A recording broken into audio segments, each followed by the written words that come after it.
Yamoche mwakwaba do Badum TV Badwam jubedi so dedu so no yede kasia no ebro enseme toja omubi ya obetini aban no de atudwa se kane first lady Nana Konedu Agyemang Rawlings ene watwa na no munsie do sansemi ne nsembi anope yede bro Adom TV Badwam kasia wo share live wo Facebook/Adom TV extra go TV ya 119 DSTV ya 280 uko YouTube search Adom TV tube na kwa adomonline.com simwe ne nsembi ewo ho media fia amankwa tamaklo afia ni de mientie se den semni chemu etie Ghana ban dia babeto edwa ware hosomenru a ebebo oman Ghana efri se kane oba pani excellency Mrs Nana Konedu Agyemang Rawlings ene wato na nanom nsiedo emunsem eni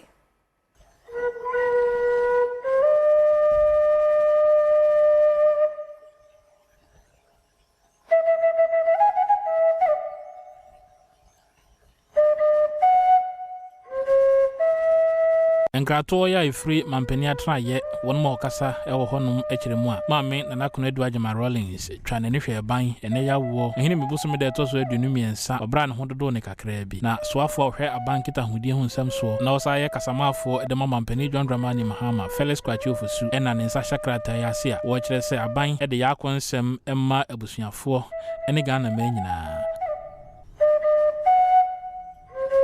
Ane ba pani awanya ne baby ekure Nana Konedu Agyemang Rawlings abusiana ene wormo akose mampani John Dramani Mahama ene otumfo so tutu asante hene aye ne mu no ohene bakosi abayi otumfo akofro hene eno ne nsentwefo adi nkoma wo kire se de ebesie bia no bebo mampani amane na oman Ghana yate His Excellency the President was subsequently informed accordingly, and Utufo to the Segura Santihine was also informed. His Excellency the President has caused an official statement to be made confirming Nana Konedu's death. At this stage, the family is obviously in mourning, and we will crave your indulgence to give us some privacy. All further notices will be relayed by the government. Bapeni woye abogana fo nyina pusa na wasantamente modie adehye bia ne omudi nkomo no sei no nka efa no ho Day na epiedwa se enkane omen eba pani a odi nkan mami bamwawo de ne kantankrachi abefa no kɔ na asemi etofo mi akoya bra hosem pa ka ho bia menei obepie mu ewo asante mantem ha ebetimi akase ewiemu ayekusu na ekire se asem kase pa na asie sanse mami na eye omen oba pani a odi nkan a na ofiri asante mantem ha nei ebetimi akasa adekese na ato adehia ewo asante mem ha ni no kwansem se wabone homode ne pa se u ka Ghana abakosem a efri yene apenso a Fourth Republic titru kra no ye betimi aka se amampanifo yire no mo no wodini ese na omu bia na ono so ye obi a betimi aka se wo hwe no a utimi hu se ade aduku ayebo no ono na me de me hu se soronko a emaade ntoma ebo eti no odi kan ede ba ya me hunu ya efiri sa brembe si nne no eno na aye adasenso de me kai say Ghana qualify for World Cup no I think 1998 or 99 no me kai pa na omo no Accra Sports Stadium no ko ho na say de one ma no eye no wo mani so pa sa brain mu aha em say wa kai do pa me in fact wa born homodin na em say wi ase no say America krabi na ebedi na sente break krabi abenya no utumi di ya de a ochena bi uni ho a obe ye de be kawa ebe boa pa ohim ye hwe mami wonna sign do na fa news aspect ene ekwan do na aso no de na bitumi ache afa de minimu bio fa na Konedu Agyemang Rawlings ho ne se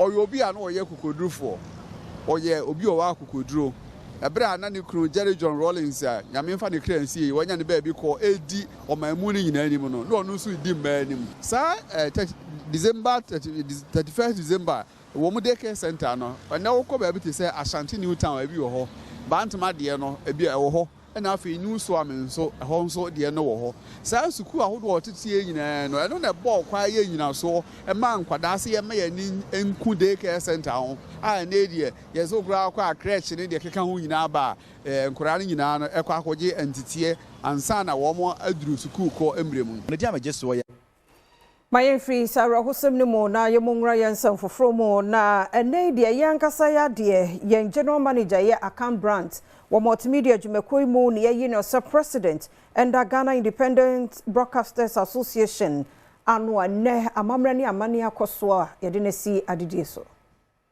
Broadcasters Association ene edwumedi bi ahyehyɛ so a wono amomamfa wato aba foforo yi wono esai wabrabo be hye wonwumedi ase na empanyimfa wono babedi ekoyi anim no wono panyimpa wabeda wono ano sesi ene Abdullahi Awudu wono ene ye general manager wa Adom Brands ede Madam Multimedia Group embra wono musawie ya president de me ekoyi ene wodi ne dwumedi nyina bawie ye Cecil Sonkamels kasa ekire ene mahodo bi a wono abreso watumi ayede hwese obetumi asom omamfo no esampa partnership ayeye ye ni GJ ni Primpark in fact edru bebe no na ade no na heading te wo say ye boom into before time the journalist omunya sa problem ni security for e wo say ye baako na ye nkasa enum na ye started sa blackout no say because yes who say ye kasa ye kan wa sem na police afa na we afa inti sa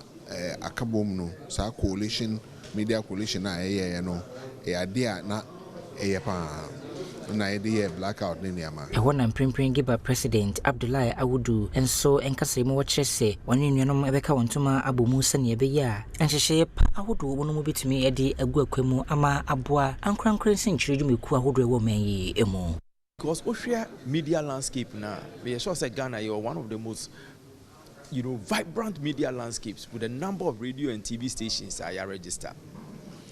Into here, my business yet ding because you pay one advertising, okay. And outside no taxes, any encumbrances, every policy makers. So our vision is that we need to consult the external stakeholders like government, like our regulators, so that we can ensure that the pressures that come from outside on the public, on the media is released. But internally too, we need to begin to talk to our members and show them how to do things differently. Because revenue, if you focus on only advertising and sponsorship, bidding in a market like that. Right to Information Commission nenye mfie enum ti wan ahye ho fa ma ene wode ato anim se wadwuma wo ye no wo ma no kwaredie enne di ne titru wo baade bobre emu ensensem aban lawyer pani ene de sansemi etudwa. Theme for this year's anniversary celebration: championing transparency and accountability through access to environmental information in a digital era could not have been more appropriate. At a time when our nation faces the existential threat of environmental degradation, particularly from illegal mining and deforestation, access to information, to accurate information, becomes critical.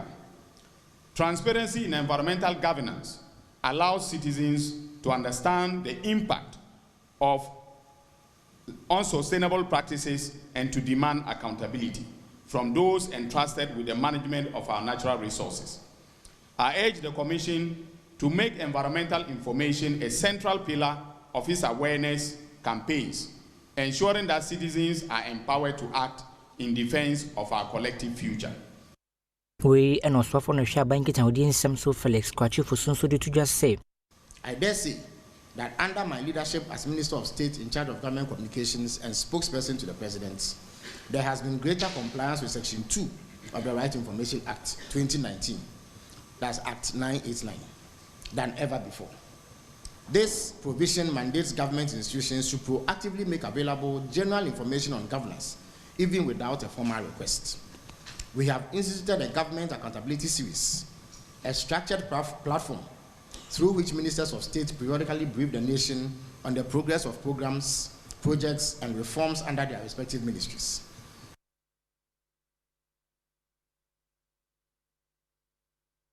Ama akon abaywan fiedu miensa enne abesiwa brantie papa pani fiedu anan kono Samuel Ama wakosese no wo mfifi mantemo na abaywa ne anti no chechemu a papa no de to no sese wabo no kro no nanso akora no se no kro bi animu nti ne de won sane dua egu no so bofano me hia the mbra no more than under pepepe because 13 years class 5 it's wa for whisker or bego look at or bego or poucho or for this wa for whisker no krana manonko it's wa for whisker no krana manonko na onko discan be one na ho from 80 Ghana cedis 80 Ghana cedis no any other place republic enkrofo ho na enyene ye damaze there say abafane dachi enti mam as an assembly member in fact me hu the video na metin me yem shim because yenyim dey yare team from ma ochena Manford Kroyi Gomwa Achemfo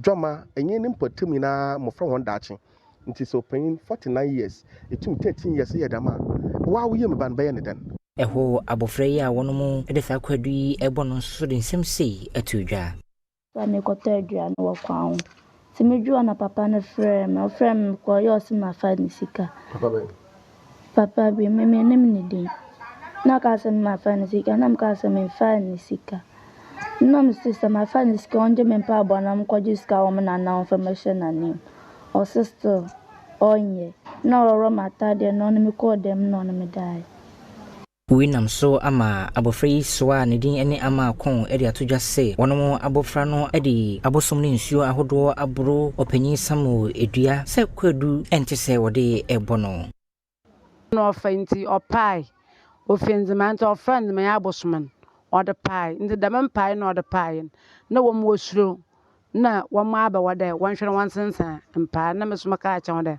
wasension nyeye chida hospital yene kwan yɛn kwa na fie wie na fie me hu ye behu a ye yi wo kwa amansa na wasensan pa na osansem ye hu na wofrɛ so wade to just say opanyin Samuel abusianfo ba behu won mo de echopa abanan so sa chopa no anya de won mo agatumu enne wo kyran so eka ho yanto aso na anti-gay bill no asapagya no mu bie mu wo mrahye begya fie mu a confusion guso aye basa wo ho de ekoso wo ho enie Dom kitwa na wo mrahye bedwam no eni anye ho kra se order paper ana wo mo ehwe se ebe kasa e de afa eye anti-gay bill ho momyenkotie eye opini a ono ne da dom kitwa na ano e wo mrahye bedwam Alexander Afenyomakin abrana wo kasa fa ho no. There was nothing administratively in error. I dare say for the records. You force LGBT on the throat of the Akufo-Addo government. Today, you don't want LGBT. You would want it. Mumbe pepa.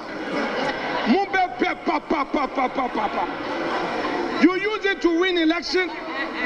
Now, when your stakeholders, the international community is warning you, you want to run away. Run to where? You now see governance. Wadeni nsem tu dwawie no openi a ono nso eneda dom kese na ano mahama yarega edi tu dwase. Mr. Speaker, so far as I'm concerned, even when we were a minority, we succeeded in passing this bill. And so far as the records will bear it, the bill has been passed. All that we're saying is that so far as we are concerned, this House passed the bill. This House passed the bill. Openi a ono ne da eye ehihye a wo mudi gu akwan mu a wo mutu beli ho anamo John Tim Fojo enso hu dwiri ni pa se NDC amanyoko no etwa ne ho e de afa eye bill no. Sir, bill Human Sexual Rights and Family Values Bill no. Ye dey say other people need to say ye ba be take it na start apase. Na yantumi enro ene so say ye dey say enne ye be ba ne aba beto aso. Ene ye ba ya NDC fo na akwa yi ato atwene. Ye bisa wo mo majority leader say wo mo ni mo hwe na speakers wo ni mo hwe clerks wo ni mo hwe first deputy speaker so ni mo hwe e bisa se mpanimfo ya wo so mu ni mo hwe e one signature and approve bill no akodu mpempenso e gazette ye e beto other people ni so yanto so na MPP amanyoko no frankatu dibre no emu ayehie make say wo mraso bedwa fie mu no betodwa say mraso bedwa 4 be 63 de wondo wo chita no ama kanema pani abede akire Dr. Mahmoud Baumia.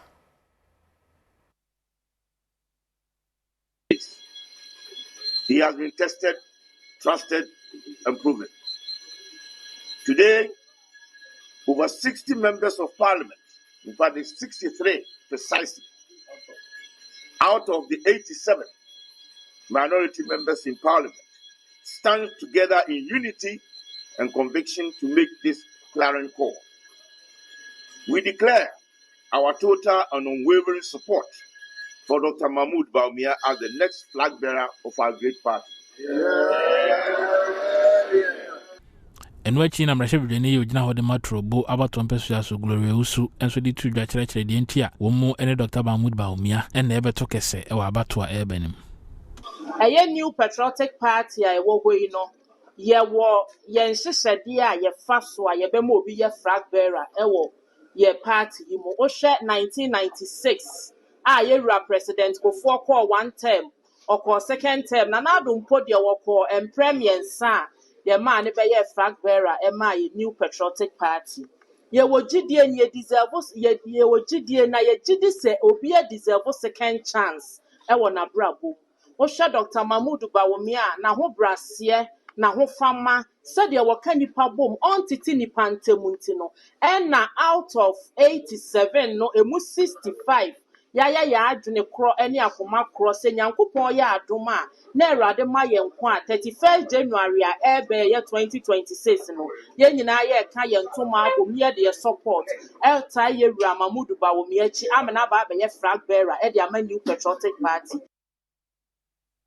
Ye nyina no so na Adom TV Badwam kase na ha na bema kwan na no pe ye de asie mrani adaje a wode ma ye nti ye da se papa pa na efiada erade adoma ma 24th October ko abeto menu mienu ya seda me kasa me mrantie nso aye krado jumadi ni de 5:30 se Badwam ene e ba ya enwum no a ye agege wa kosise news no e ba ye nti radio for su 97.1 ye mamunyina kwaba ye de agudie mu nsam de bonkrata ene health tips no etwaso kwasi anopai memoache na bibia boko nyame adom na awrewo na jobi kan aka ye nyina briche na bo o man yes susu ebia nka wote ne yare bi kura nka jawafa ne se na we die na na konadu Ajma Rollins radem fane krensie yeah na ohun abusua mobbo titiru ne mma sure na nanom awaja wachiri yeah radem chechiro mu repa na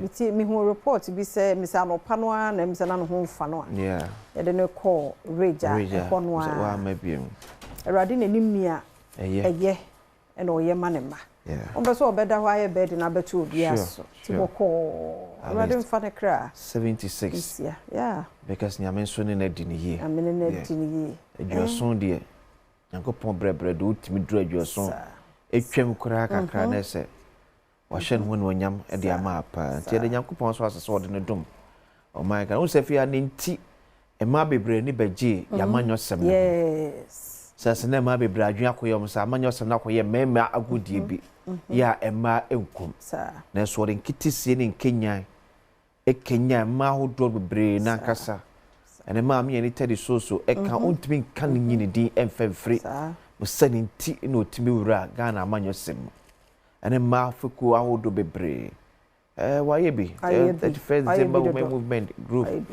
the we optimi bua ma e ma se eni kwa sese bu koye tosom wo aware so da bia na akwa so do daia ukuna fa ma na bu so ni nyine buada o se fansa ye bibi na so fa bua ukunu 31st December women movement samna wodo na bi mu eye ni nyina ye nsado nyuma no so de contribute to omufie ti Ghana amanyo sem ne Ghana nchichira bakosem de untimi kanyi na nakuna da Ajma Rollins emfa emfrem na me ehwe kra na so aye kwasi aye krado so matanenga aziba ko de nyame ado Yeah, they are me ase. Ami adom. Nyame ye kan we kura kwesi fa mfa ncheme. Se nyame ya adom nso a. Enen ne kwesi ne kwesi ade. Yeah. Ye wo oboase brahaba home. Ai low cost. Aha. E ho na ya nso ya de papa bi. Ochiame amokoda kwa. DJ Mus. Ono so ye kan abusua ho. Ya kujam no. Ti baby a wo bia. Be kan ye ho. Na ye kope nwa na kura bia. Ai Yame adom a ochina sa mo hu multimedia adwumefo no dodo na no a yadwuma se aye no so ba ko bi so wo mu nti ama obi a ntume ma ese chiche yi na adwuma na kasa so se adwuma kasa so koso enye easy enye kasa wo dodo na ewo oboase nti se mo hu obi anya bo pa o se chiche me bi so ekọ bia o do bi so kafie sa ehwe etie radio no so eti nyame ya no ochire nyina enhia ewo brahaba bomi ewo oboase locals be kan locals na enhisi enwia DJ Amos was nam to serve ya news name one of the kofra enwia no mkasa free kumase na ba ko kana na ko nada ma Rollins tena opia Ghana maura football mo nam so wow ade ba ko pe no ntimi nyi free nsem ni dukubo ene ne belt sa nipa no pamata no kwa mehwehwe no timi apamata die ni duku yi sa tese ne brand no oh we de no ade ase me e shock me tese obi abekọ de na tese se wo bi just like that sure ade nanim tia obese obeda ho abre bia se de kan ye no ti Mr. Body nye mu mawe. All right, me that's. Me fa kudie no to. Yes, na fieda. Enti sane aye na weekend so be busy ne de na say bonitew. Me ma mo quick ya no pai. Na mako. Right. Gracias. Mzia, on the 1st of November in Aisha Brising.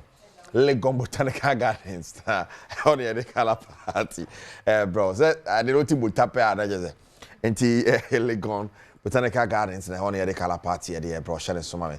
Kala white ni ehye na we yim ntino won se ma hye kokoro nyese the kokoro na ye papa bia da bi white and ye nyina ye hye ntisha so safa me won se ye aba areho aba DJ Mus da form former first lady da form na to na se me bo kokoro ni biri aba maka kire say kokoro ni biri sem but on the 1st of November nye kokoro nye brown nye green sem nye eya niji fita na yedidi me hye fita na ye fam preparatory wo the Legon Botanical Gardens so ye mo akwa abapa de botwe and of course Pablo Aima producers Kejuan and Kasani Eric Asiedu body ye be hye na ye de fi the Europa and Conference League games ahodo course so and selected games kakra Stuttgart Koluzu wo Fenerbahce.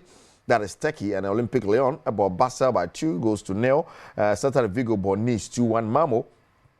And in Zagreb, 1-1, and Northern Forest, about FC Porto by 2-0. Maccabi Tel Aviv, Midtjylland Kobone coming in 1-0 and here now in one other game, go ahead Eagles, about Aston Villa, man in the Hokrepa. And after the game, Unai Emery, aka Arturo Pepe, one year manager Dema Aston Villa. Right, and so I don't know the Unai Emery idea to a Hormone. I can't start this weekend matches because so across Europe we are back. The biggest of them, Barca or La Liga, the El Clasico, FC Barcelona versus Real Madrid.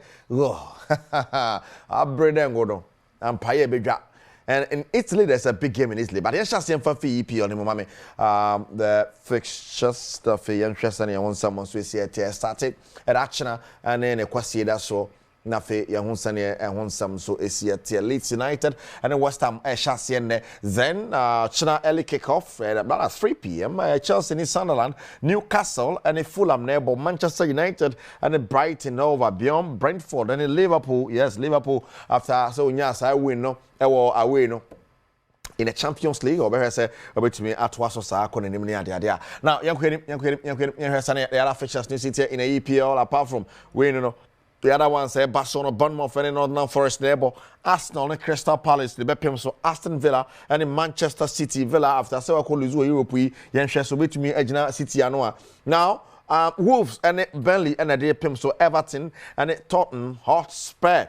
Channel so mame yes Crystal Palace near now no bad Palace yes stubborn. Well, straight to Spain. You heard the Spain. Yes, Spain. You heard one 7 Mallorca. and Levante, and of course Real Madrid, FC Barcelona. See, that's 3:15. Osasuna and Celta de Vigo, Rayo Vallecano and Alaves. Matches are airbus, so you can the next slide. You have seen Spanish Liga no as on some and so AC tie. And Viedo quite way to Girona at 1 p.m. Na fi Espanyol and Elche de Aboni Athletic Club of Bilbao, Getafe, Valencia and Villarreal, and so at the Aboni we Spanish La Liga.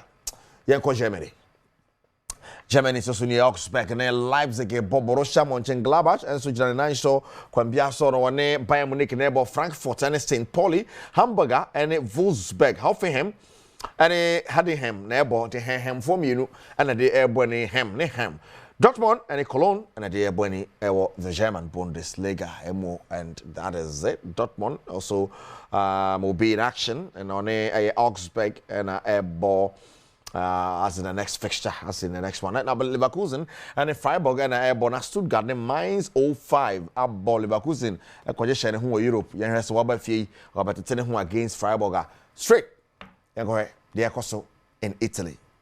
In Italy, and also matches for Torino, Genoa, Boyle kickoff, Hellas Verona, Cagliari, Sassuolo, and Roma, Fiorentina, and Bologna, Lazio, Juventus, Juve, and Madrid. Now, the next slide is the Parma game against Como. Como is stubborn. Very, very stubborn. Against Parma, Como to score. We are safe. Obe Luzukra. So on should go. Como to score. Yes, and of course, Udine and in Lecce, about Napoli and Inter Milan is the biggest match of the weekend. Napoli, Europe, Aquajash and Huamba, and then of course, Inter Milan, neighbor, big game. Defending champions, and 2 seasons ago, champions. Cremonese and Atalanta, and neighbor in the Italian Serie A. And so, we Italy is also there.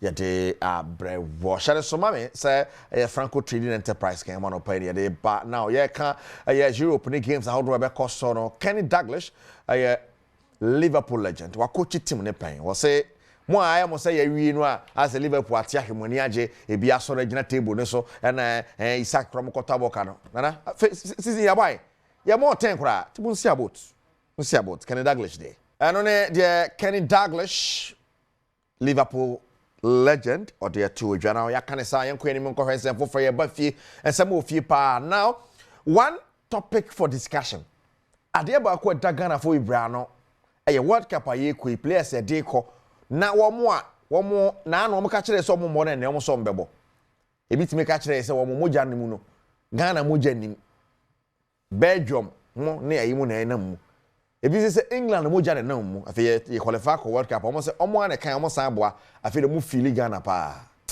well ebia na abeto mu no bia so che na dwene ade GFA president Ketiye Sokraku so nanu atum o say wo ana no ye be power tower wa mu wan no and World Cup de obebo ko kwen kuna da be nsi wona ni so kra Ketiye Sokraku mercenaries to come to Ghana. I don't want people just to jump on the ship because we've qualified for the Mondial.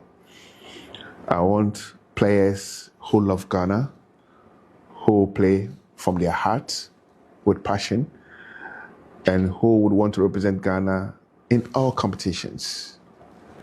So yes, I've been very, very categorical that if you have refused us in the past, if you've not shown respect to us in the past, I will not open the door because we have qualified for the Mondial. I don't care about what the coach wants to do. He has his preference, just like any other person. But as a principled person, this is a policy decision. It is. I mean, you have to show beyond reasonable doubt that you want to play. You are committed towards the national flag. All right, Ketiye Sokraku, you have to show say you are committed to the national flag. That is the man Ketiye Sokraku. Oh, you be power throw now to your training baby and then abekasa obeboni ade. That is Ket. Now, if you only call the women's AFCON qualifier, the Black Queens of Ghana, TNM. Yes. Now, this is the headless Yeshiri Kopi Mo tournament nase. And Penny Behe o Egypt mountain so Ghana Maria ke kamo mama na fili. Say, you boy Egypt for Yanko Egypt. Wow, I saw I know the Black Queens of Ghana will be my so you had Tuesday the return leg it was very Accra Sports. Shejom nano ya call yanko we money mase. So that quest to win an AFCON and man the anymore so first they need to make Bob final you do be Nigeria chair here you do be Nigeria do baby na qualification any na group stage you my then but one thing they say favorite me there to the whole year ma football and you're doing so well you say AFCON year came last year more queen about far because straight there day say I don't bet my be primo ha about year off until you know and so as and no you can't stand you queen anymore there's one other game Ghana for you anyone power whether or not Kumasi Sante Kodoko beats me qualify for the next round of the competition the CAF Confederation Cup 7 p.m. Kodoko versus WAC of Morocco. First leg, 1-0 with the Accra Sports Stadium. Kodoko say, my wide, don't beat me, baby. And I say, "Befa, Menen Kabia, and bet share into and summer running." Now, the Ghanaian Premier League match day 7 will be on. Enra match back home, so Bibiani Gold Stars airport breakum Chelsea by a goal to 0. Coach Samuel Boadu Tikika. Send Olusu na so be she. And then Heart of Lions the Holy Stars bebo. Yes, this is it. Heart of Lions versus Holy Stars and that Adriana Stars need Dreams bebo Heart of Folk on Sunday against Gold Stars at the Accra Sports Stadium. Gold Stars Mutimu say yes after say wa share breakum Chelsea yen so betumi abebi e wa ha no mo Menen Krabia na be che wo. Mediema ni Swedro All Blacks na ebo Mediema so wo form pa Kerala United ni became United Summertex ni ho Nations 11 Wonders Young Apostles breakum Chelsea Vision and Kotoko dey postponed since Kotoko ejina kono ewo Africa until na say ye hwe ne to the match no and so share that how's the book and Bibiani Gold Stars and a dear pim to the Dramani ahead of the game in 78. I think that we have tried always to be very modest and then to try as much as possible to be very humble enough in terms of trying to always improve on our current state into the future. And so the mood, as you said, is a cordial mood. We are very, very focused in what is ahead of us. That encounter, the lessons, the learning parts, and then the challenges have been taken care of. Well, Valentiano, the other coach, the Dramani, the two head coach, the Mabichem United, Stephen Desmond Isaboche, one of Sokas ahead of him a gamer, on the Karela, and the Bepim Son. On Sunday, we're going to work extra hard. Do the same thing we have been doing all the time. We need that cohesion, that focus, we need that understanding in between the boys. They need to understand what we are doing. In the moment everything gets well, I think we will be winning all the time. We have made them smile, not just this time, but they are going to smile more. We are going to work extra hard on top of our ability to make sure. Well, Bravo Tree, some of the two now in that game, Medema, Everton Safra or Blacks, my Bonnie, Ibrahim Tenko, head coach, my Medema, named 70. And even before the season starts, that this season you are not going to meet any weak team. And I think all the teams that are competing are very good. And yeah, like I said, the last game was not very good for us because we left 2 points. But I think in terms of performance, in terms of the dominance and the goal scoring chances we have, I think it was good. So we hope that this weekend will be better. Well, I maintain in some course this weekend. There's MTN FA Cup and Division 1 for the Jim Division 2 for a prelims and yes, Shalom Football Club no Okwa United be ball or home Clarendorf Park down Sumana 3 p.m. 10 cities 30 cities in the Kashano South and this weekend MTN FA Cup or Clarendorf or Okwa United Mejinemu against Shalom Football Club and who are some running Shannon Sosa FMame and now Kopiemu in Kokoa there's an unveiling ceremony at Basso Canop Care Hospital unveiling as the medical partner of Okwa United in T-shirt so from immediately na ya send you some and so ABC call Division 1 live on Adom TV weekend be an wahwe so ya Division 1 so at the ayre ye ni ase anyasam keto akra ibegina so na ye de si na amajemu de amabra Bismarck histophilia no ma atwa so Pablo Aima and of course the man Bernard Padibutri I'm the producers me ni kejwa ranka Eric Asiedu over to you brother and sister. Okay, that's Papa. That's I tino nyame yadma 1st November the color party. Mr. Shakales na bra red. Eno na dimu akotene pa red ani da ho kama. Oba obedi di free, oba no free. Ebe gi ani bebre. Ti bra mo bi entum futuru mu wani eno an ya ka no nti no kasa bi anka dem unya red ona okro no family of 50 Ghana wa be shia samini ani anyom to fo kwasi be see many more phone obunkra e dangerous kra sen hwe nti Brian Ford modom fa nkra ne ka ho bra ne anyi ani bebre no hu hia nkra no hu hia ye papa mo fo mo mra ne ma bebre o hono ma ya hyehyɛ ma nkra no o me tubeji o me ni pen for ju o me no na nkra so ju ba afi ade ba ko me say oba time bia make sure say wa hye ne ba color green say enye atare mpo na eye eche na be sha akora na make sure say green no who say green or infant ye be check nkwada no ade ye be check nkwada na ade ti akora no ewuram no we oba tana so do ba eba make sure say akwada no wo ade green e wo ne ho say scarf green kura fatu na achede na eba on the 1st of November no akora no sanso entimi kemtimi so na menu ba na achede be abodien menu ba na bro kra ba achede ni di omo toys e be mo be papa si akakodi akrom na odi agro na to finish show tim so be fanya agodie oba ne ba make sure say color green e won ho make sure say akora bia de di ochi e ba bia no color green e won ho I will see that say fancy right Mr. Medase ya da se papa enti e cho so na kwasi yenko Adom online wadaroma menya bi ho radio fosu for 97.1 ya chiache omunyina ya mamunyina kwaba na adomonline.com suni o say all public universities renamed by Akufo-Addo no say ya sa de ekọ cabinet a ya de wo mudin no anso ba kwase say wo ya we universities agudo no bi wo ho no mampon de say ese said ni be ye no apia menka akenten ne wado ewa bebre ti yes me say my podcast so crowd there's a bill in parliament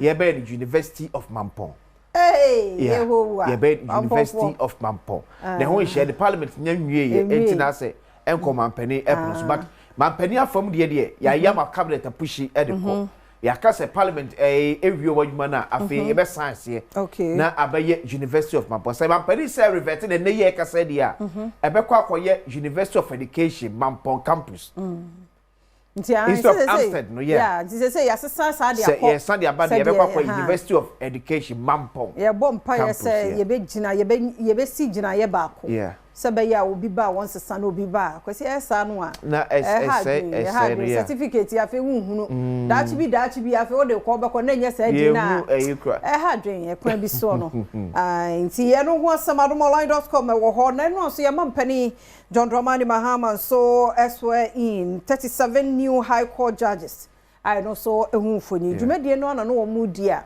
represent we ebebo pusano na chese and we have drinks. Here, adomonline.com. Lance Minister revokes 278 small scale mining. Omo license. Nyama bebrebe shada nkoso ye. Nti yesi aje wono mutumi everyone sem Emmanuel Amakofibua. Awo no ye Lance and Natural Resources so for ni foni eda enimo adomonline.com brahana onso kenkan bi. Sanso na 3 suspected robbers arrested at Malam Junction. Among from District Police Commander Abo Humodin Pa Wager Division. Kophobia chrono bo you omo free mu nyi o matom ntentan na so ne bambofo modern bo ya won mabo nti won say to me aka wo mo na me di be wie kra wadomonline.com astika na say Dr. Stephen Amoa o accusing ni nuanu mu bia na omo declare won support e dey ma Dr. Mahmoud ba o mi aso o me pray Frank to be a MPP mu say as for more ya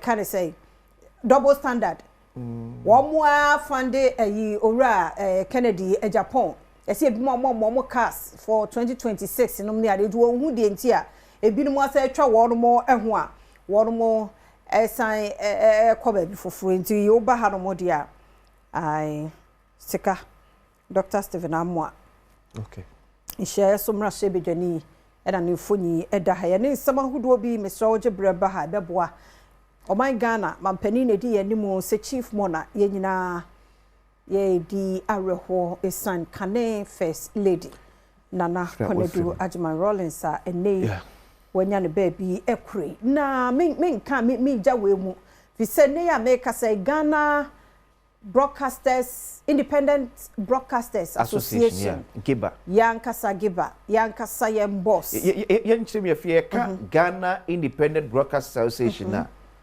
eye wona edi won sika ebia radio any TV stations are enhye apanyase won kabom ku o masam ne yake o mon kabom ku se na ye na ye adwuma o ha ye fair sentwefo de won kabom ku no sa na wona de won sika bie adwuma se multimedia despite media omni media EIB network eni nmeku ado eke ka won nyina no won panifo na won so aka won abom se na ye sentwefo yake won abom under GJ umbrella no sa mo de no so etie wo se wo de na esi wo no Giba hon musi di NSU. Oh, Yankasa ya boss. Ye general manager. Abdullahi Awudu. Okay. Ono any president CCA. Penny power da. Giba koni na. Oh wow. Congrats. One more edi hu dwuma dada na enra no. Ene ya amamre ne amane a ye de na hinche no ehye no. Sa one mpanifo enkaye. Nti no Nyame adom ai yenim bia your boss tumi ye wa ha edisi ye de ni nyina ahye ne nsade a obeyama na bro so na ne ono ko anso ada executive se ka ho nyina ye ba mutirim kwa ye ba pa se ne ma besesa e wo Independent Broadcasters Association mu ankra de no ye doso papa is again am kwa na over 500 radio stations so doso any TV o share e doso papa nti eno so why are there e ba tim kwa oni other executive sir ye suem in enra ye koso de pipe a time just nyame mama kodro papa ono antretre mo kwa betimi afa sama nsem tredwuma o man mu e betimi atumpon na ye kese a chense ne ye huni efie beto aso na asemi free UK ba na em se enhyada nya ne kama Ghana disuafo eno na 23rd eti Postmod school ba ko ewo UK e de krata ma Ghana disuafo wo no mu a scholarship secretariat for entry omo free say ye ji omo to me krata e from onsem say either say waka say pesika de etwi school fees ana brebre obe free UK no aba back to Ghana sem kwantana ya ye nuanom ejina so no either say wa we pesika e de etwi school fees na aka no ana say obe pake onema no aba back to Ghana na fia na ya wo mu say ebi akwa kodu level 400 ebi o level 300 ya akatu na bro mo ba wie se mfinhia miensa mfinhia n9 na wakwa kosua de ni nyina no so saba wo chi a ni nyina ba ba ye kwa na scholarship secretariat for us mo so kan say adisuafo no buo no mu a afiase before benya scholarship no na so obi o so tibua edibua ye pa okay wonmanim ekọ animu esu okoduru na so wonmanim efole pe o se Ghana abanye scholarship ni free nsem cause out of over 30 million population ye you say ye the abansi kai tai wo tise kode kosua de ba akọ sa kodi agro na so wonmanim epa fomu a aba wo ho kwa so beje sa scholarship on the man na mu sua de yes ye ka say students mu so dudu na anko ye review of omo admission de mo no wo se afibia no o se odu odisua onkrata assembly ko o se na mo de mo te say this academic year yes be brain na for mo de enso nko ye eti am yentimi value kan chom say efia mankwa ye koso tue school fees se me ye ana se o se sama abafi because uko ngmanim abafom o ne sa akwa kopem ye be srempanifo ye mpekwan betimi afo so me deal with this issue na nko ye nim guase afa ma o man Ghana yefa daily graphic de bokata enhye ase o de bokata mu nsem mu a ori enka de Ghana ba pen na akona do Adom Rollins efoni na aba na ne do no kwa na de bokata ni mu o sin na akona do passes away emodro asemu ti enka de Ghana ba pen ni ne ba mo wo atorensa e de afren daily graphic no sure ono nko a ana de bokata edim abosuom the Ghanaian Times the bokata enso enie right to information must be a living reality for citizens ti attorney general so na ka ne say yim so bi eba on chance so be pe and sebi dia fa abanbedi mu opa o se de certificate ni kwa se kwa se ne bia o se de bi e ba sa dia sa nhye na manfo de gu akwam no e betietia na akwa esom Nana Konadu Admiral Rollins passes on at 76 ti Nana Konadu se nura o free at for asas no nya fishia adwoso ensia ya me tonko so nkyere busunya wure na on kan ho ba bi obia small scale mining permit audit 300 licenses revoked for irregularities, non-compliance with operational standards. Land Minister, and I can say, small scale miners, be one more licenses, best of 300, and then the Eddie Fromo, the Chronicle, the Bakata, and so any. Bawumia wins half of 63 NPP MPs. At the NPP MPs, I'm going to film 87. And with 63 from Romachita, Equadiama. Dr. Mahmoud Bawumia so many parties need him for 2028 presidential election. Nana Konadu called to glory. Ti Nana Konadu Admiral Rollins eko. Yame for the cry in CBM. The Chronicle the Bokata Erenom. Republic Press. Brian School's critics on fertilizer saga. As he defends record with data. Eti maximum for now eke kase branch up on the chair fertilizer one chedi no. Yese no ababa chirichirim. And the Hunkotabu nyina aba ubebia na one baby obefa a free year. Ashanti region, one burnt to death, accomplice arrested for allegedly stealing goats and sheep. Eti krofobium ko wie nwan mponchi ya shibaku ama wawu. Oti region, 8 teenage girls arrested for allegedly breaking into home and stealing 20,000 Ghana cedis cash.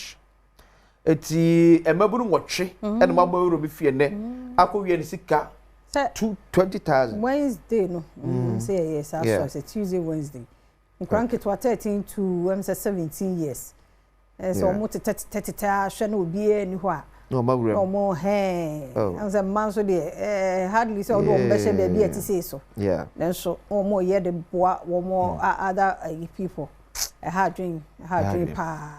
The discover that Wakata Sunye Nana Konadu is dead. 72% of NPP MPs throw weight behind Bawumia.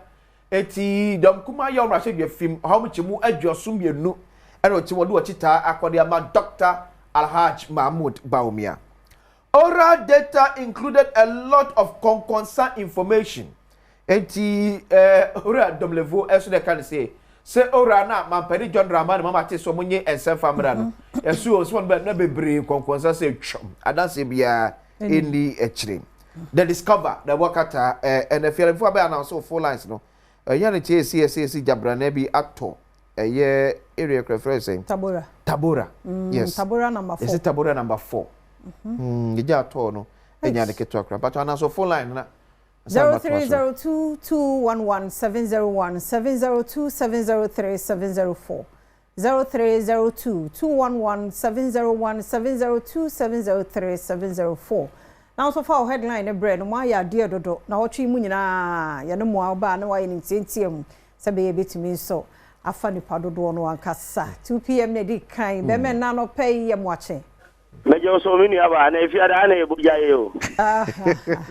Timechia one akwasi. Ejo so. Na mobile the on chief of staff there. Honorable Julius Debra mechia no. Ana Mampo Nten Kwabri East MC. Honorable Joseph Amankwa amatu ne din adwumawura. One Dr. Mike Amufa Dankwa. Mechia mu nyina no pay. Mini aba color party they red no ya doson dodo. Ya suka red. Maybe a chow. Oh, the Ghana high, and I wouldn't read now. I saw the conquer by a green. Oh, boy. Nah, I know you're going now.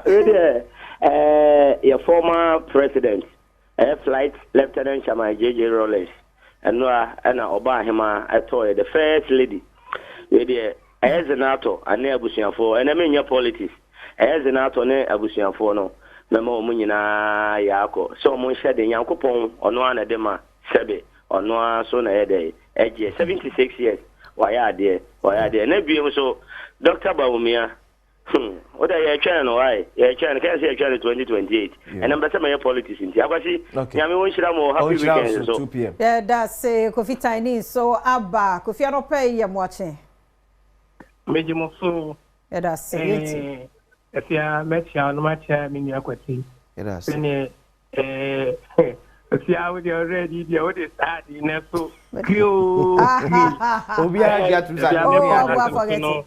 Na metia niura tetelesta na matia MC ba popo bi ni anwa afre kwai se obo adwumaden de amaye na me koma sem so no gareho ene yeni atokoko asi ama Ghana man nyina ena ene no nyina yedi nkrasha sem ema busia nyina se nyame enka omo no nso mo ni kamufo ne kan se alawai o si nyame na de ma ono aso na yede ejie nti eneme de man be si ma bom se ni nyame kamo yeah da se papa kisime nso aba be me na yamo achen ya sister Fia bia boko de nyame adom bibia boko na wanya de nyame ase sister Fia agro ni edio na agro yedi wa fan se World Cup ndi red ya wa se ya da bia campaign red na green for the area nya bi ya besere we ya agro wa da roma na kaka meka na sese bi pere for say wuntimi mfa abojo se hunu na nzungo ni abrantia na se na baiwa ezi yofa kwati wuntimi mfa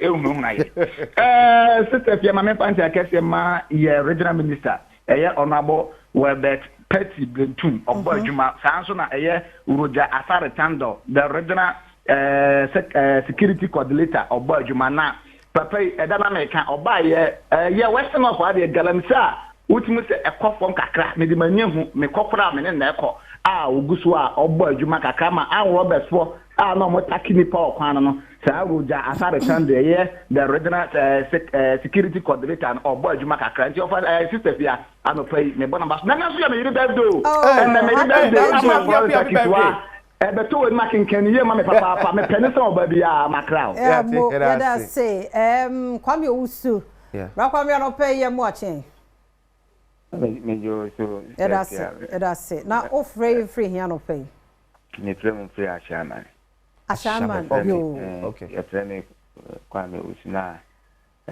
mbacho mamintia madam fu bipa frame opare maka opare wo ashama wa ye office ichana no pay na no pay mema zanato eni romi sebusan for no yako ayo ade ato ye nyina ye ni menkasa to mani because ufana na ajima konedu de na je se ye ma me prekope oda sonko ma munyina wo Ghana ha ye hwe njume dia obedi bibie emani ewo Ghana ha ne se eda sonko na se yetimi celebrate ni ye Stamisel Mamimfa Mabisa to Ghana education minister about inquiring umusku and this year mokon mesena onhwe na ompone ni ensure the last time he say on inam illegal presec honmo metit illegal presec de okon ma onhwe onko the rural areas not that secondary school baby no okay a home no be hu ndema because awufo no or how ni atitia in fact said the secondary school head masters for ni na ebi mu e de awufo ni fam no mi gidi temboa yeah that's papa yeah that's shewu ana shewu so baso rofo ya mo ache mo akwaba yo meje so now free here no pay me free konongo yo wada o mayentio shewu ne kase shewu anopay me chia opa ejo so ana me chia me bratini so ugina wo nche ejo so na shiramo na mishra so o say ade atoyeni Ghana ade atoyeni amama e basa pa because ya mame na kunedu oye mami bia na odone man papa ya papa John Draman ye friends ya papa John Lawrence tama na oye o man peni woni ne oba wotimi 30 first woman ayi ewo Ghana afanan be bia na oye factory na ye gale na wode boa Ghana man enti ya mami de ye mo na busuafo kose ya NDC for nso no ya ma ye ho kose ya me ema ye na abotere ya da papa ya last caller ene Adam ya mo akwaba ya ni o sister ya sepa yenti wadaroma yo Adam senior boase me na mo ba me kuro mo wotena na me ya ba sa tikana ma so dia ni nka me ntiase fra But you make can say a MVP, a parliamentarian, now more yes, our press professional. Okay, but so more party community, Naka, or more pabano, Bia, Timino, man, anti free. The Drusia Cotua, the dedicated the Panama Comatwama, or Martin Kenya. And one we more Apple group was theatre, we no we more group theatre, we you see our mobile. Ada ayina aka no so mo ba sante mante mu ha nka chama no mu kotini so no do mo achi constituency ni nyina na we yaba no ma bisi chama so no do mo achi ni na we yaba adi si aka na di ba asante region ha o chama obekwa kosi chama ntumi so ana akosi hwa so okay ati se wo mo pa so wo mo nka o ma ntum na do mo ni wo mo djuma se parliament na edu abato na delegate no nkoto ma o mo pe na di wo mo ye ne de enyon da se yada munyina se papa na watchi mumma ya de someone ya somo na yenwie yo say yewie de obonkrata na ebie phone lines na health tips no so ehu hia the break ma be 5 minutes manum na unso tie bi na beboa wo pa nti tie no bra na ye ba ye be sato so era se ye mo akwa ba wiem na watchi mumma ya de mani aso wo mre no wada je 5 minutes intie pa na yare a wuni mo dog be kan ne kumo nko ade a doctor for no ho ombebo wiki mu nyina yakasa fa erectile dysfunction ho medofo en ma ferie nku bra doctor Duboate ho na omo dog ya na se na ochi mo ya de tie se ne yebehwe final yebehwe prevention ekwan be ne be prevent ekwan be ne be treat erectile dysfunction na ekwan be na ya intuiti su akwan be na betimi afete yen na ye ka se erectile dysfunction ya na je se ahoden e wo fom be ma na ahoden wo fom be ma ne be ma mpegya be ma woni atenka be ma ni pegya enche wona oba ni di agoro no na atofom dia na ehu kese a ye di hu nkomo na awtwi ene se ye se mpem ebire no na obi wo kra no de boss wa na ne ho asane be ka say premature ejaculation na bi wo kwa so ye dangerous pa no so ye ka na say retarded ejaculation any retrograde ye ka retarded ejaculation no a odo no de obetu no oba na hia ne ho obetu na hia say 2 hours or 3 hours ya be ma ne mpija ne ho sana no kra be ma ne gina so sa 3 hours yes 3 hours 4 hours the whole day na ne be hia kra ne ho sana no ebi wo ho sa retarded ejaculation that's a ejaculation na retarded chese one de apetampe nti wo bewie no be ma no bewie no na ne ho hye no na oba no ka bewie no na se nyina ye kuru nko a ene so no e ma ne enye papa ene obi bi afen say retrograde ejaculation one day also e din komo fa ejaculation nko a e ho na nka be hu emu nsem ye o ka the retrograde ejaculation na be ma wona oba hye ho se ne ho asane nso ne mfini be mu ma oba na ho nso no onsa be ma bia na oba hye a tama wo ne oba ni nti na be ma bia wutiri mo den se de wontimi anwunso nwu obi ka be ma bebre wicked komba nso agu ma bebre ase waye ya na wadwunso agu ase no wasore we especially no wontoko a banyagopon nim die no anya ne saa wo ne oba hia a onse be bia sperm no ba no ene ba bia bladder no eye no eye very close wo ne oba ma ni hia no be ma no wo ne oba hia be bia bladder na no na akata jusu twai na no na kata sa enti kata sa no a be ma no day Johnson de said day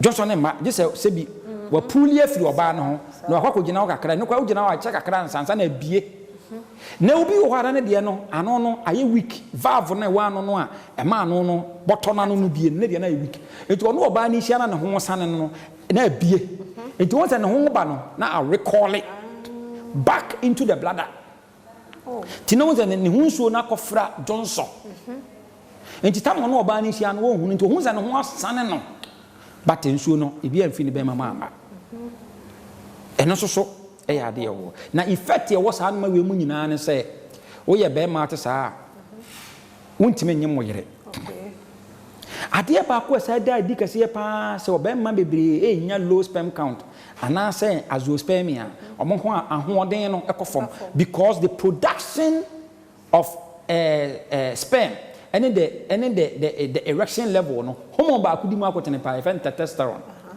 saa testosterone no bon sɛ ne na ahoɔden no ba fam saa no a bon sɛ wo sperm production no kora so ɛkɔfam what you say ɛna ɛma ahoɔden no wɔ fam na wontimi ne ɔbaa ni nhia ɛma ɔbaa no ho nsɛpɛ no no ɛde relationship problem ba bebree ɛma bebree ayɛ dɛ ayɛ frustrated no akɔdi ne nkɔmɔ akɔkyerɛ obi na bo wan sɛ nipa take advantage ɛna me kunu deɛ sei bɛma no sɛ o we de mɛboa wo wɔdada no a bo wan sɛ akɔfa ɔhaw bi aba na wagu ne ho anim ase pɔtɔ because ɛnam sɛ anigye na ɛni fie ne nti no ama ɔbaa no wayɛ vulnerable ɛma bebree no ayɛ vulnerable in the hands of other men because problem o ka kyerɛ bɛma no nko ara na wo so yɛ nkama o sɛ o ne sɛ we de simple solution saa de we na winya oh mama mo na akɔfa wo yaw bebree eti the relationship problem break up ɔbaa bi wani kunu busika tam wɔsi mi gya wale what reason is ya ɔbɔ wɔ se da bi wɔyɛ sɛ ɛyɛ ne fɛre sɛ ɔbɛtumi ayɛ de aka ɛyɛ nipa ho aka deɛ so eti no sɛ deɛ ɔmo sika na ɔmo sɛ kutu sɛ bam ka bɛma deɛ nka wo yɛ yiri kutu na da mo ɔbaa ne sɛ bam eti wo deɛ na akɔba sa fɛfa na akɔfa wɔ haw bebree aba na kwan yɛ fa so a yɛhwɛ ne sɛ first of all no ɔsɛ ehunu yade kora aba ani ntia ama erection level no aba fam obu ana diabetes obu ana pressure obu ana nerves ne ho hyehye no ne ho tutu no ne ho twetwetwe ne ho femfem no obi wo a obu ana prostate obu ana testosterone ena de saa de na ba yenya hunu saa de na pepe ne ma waduru a ebe correct wo hia sɛ obe use spray obe to cream makoto aphrodisiac we da bi obe wesen wo condition no frɛ number ni nkomo emere ni sua end point ye wonkra bata bebre kuma se takrade tachiman enzema Accra Spinters Road Shell signboard frɛ number 0244 86 70 68 0244 86 70 68. And I say, Dr. Edward, say, Ushan baby, I had and say, said I watch him or watch a dear be brave. Found there, be how of a number. Then Casa next week in Kwan day ewa. Ebe say she near dim come for Fasadama endpoint for me party clinic. Number 0244 867068. Me dey fear amankwa tamaklo. Yada say mo kwa baby Adom TV Badwam Jumade so mre ne adagye a ode maya bribie nti yada say papa onyame nkoso anu nhire nyina baako fiade du say dia wo say nya pomuden pa se be ya yenkwa ebe ye tenten e dia me nyina aha nti no the demon chaser daga du na ha pay last week ye nya no nti this week why no double Dr. Sharp and yenya no ha oni e ba bedi enkomo no bibiduro and ode sayare ti dog ye mo akwa be Joseph bia boko de bia boko de nyame ase bronya de obedi pa o na bronya na duru mu anu ye we asemo de bia me agment ha date na mentem every day bronya ni nyina bronya mu nyina afia se meda sore ya meda mekete so me yeden yo se nipa benya ahoto e na medwene hu okay entimi angasa meka mekita no makasa asem we akire oda number 2023 na etwa to na no pe na mede ato metim menim enti nipa ho na everyday bia no yedwene se be ya nyame ebe nam yeso ama nipa ne eha no ahoto ebe de ben ebeba se on se even ato se enya yade akura na se uye obi a ota udware a obi wonu mo mpa adware uye obi a ota adware na ebi edi be ye 1-2 days bi na unware ya nsuo nka ho a on se na ho kura no na why style no pakura na enwure so wa enware wa enware a obo se no why style bi sa na tie na yade akekere wo yade etimi mo obi su yade timi mapanyimu pa da ne akora ketewa but se nyankopon te ase a ompe se obia betete na obe ha na adomfo nso so epe omo hwe Adom TV na mode nioma bre omo anu moya mosan kura so cheska enti we be kan wa na aba anu o se ni asem na kwakoye no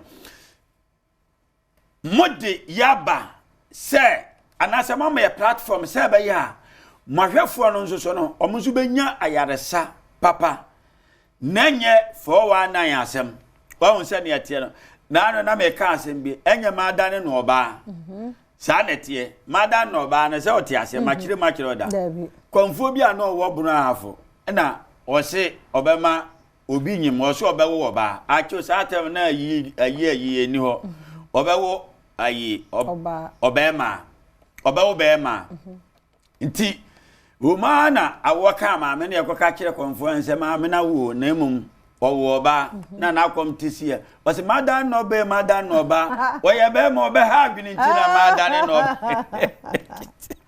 adi sanetie afia ye dwumadi ayedi no anu ohye enira sei police ni baako baawo enira police fo be 2 se 3 ne baawo na baako no hwe afia wiase ne ewo no enuoma wo ho baako no ogadi panyini pa panyimu pa se wo de free me fanza president so wo ba entimi ntra be ye fan wo ye panyini pa na ogadi no bet papa no ba ho no wo ba ho oba no wo se nuoma echechire no nti be last 2 weeks me de ade haban ya bio haban nuoma ya de ya eye bebre obi ono ma o wani onyam okita bibia na bibia chechire no se wate ase ye wo haban pam nuoma bone edi free nipa brabom etimi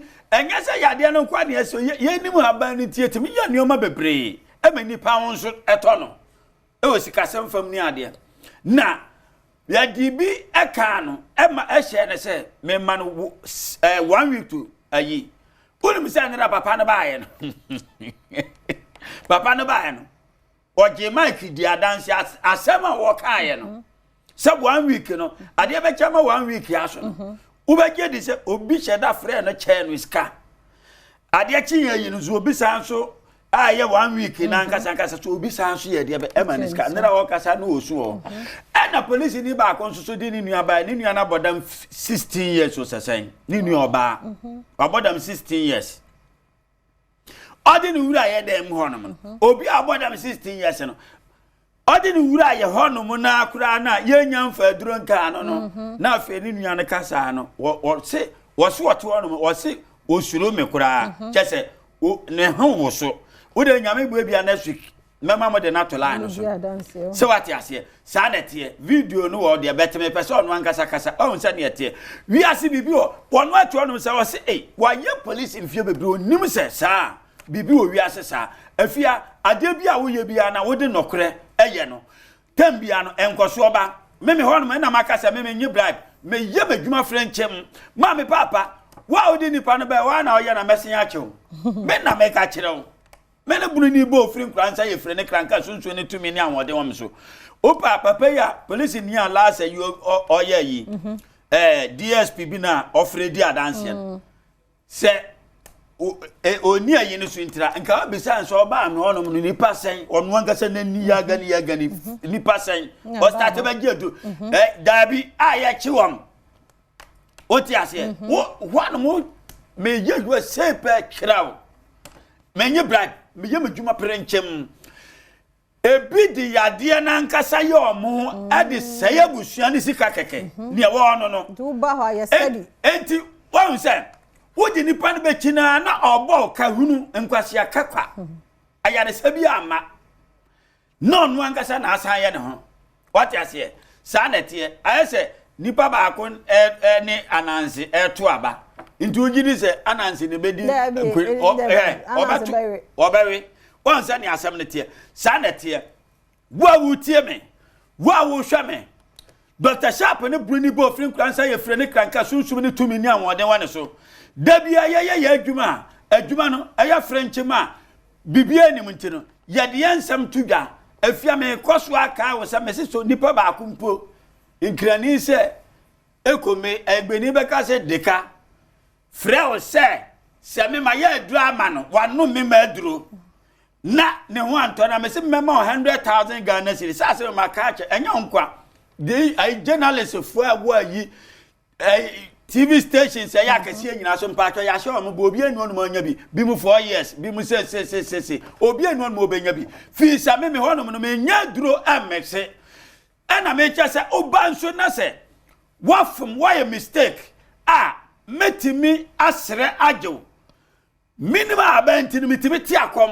efiri nipa so ya bodua metimi dia habana bi adane se what in me jonas ye nim sunsumu ni o mapavia enya nkura asem bibia ne ye da bia me kasa asem we na Ghana fo so mama ni ana ho ube firi anu makọ eyi no abrochira no na ye de adu afi anu makọ akoma bi mu wo no enti no wo anu ma ensan ha ho nkọ abrochira no nkọ ha ho biem jesa ne wa anu ya duro mama papa ebi se abibi duro ma problems me pa cho eni nka hospital mom na nke be ka se ma problems pa mama papa sa na tie hwe abibi duro no ewo bia ne kwan ofa so oye no me kire se afia se uti ye oya na se me tie aduro wa no ma metimi ate aduro nipa 5 yare wa metimi ate obi aduro wa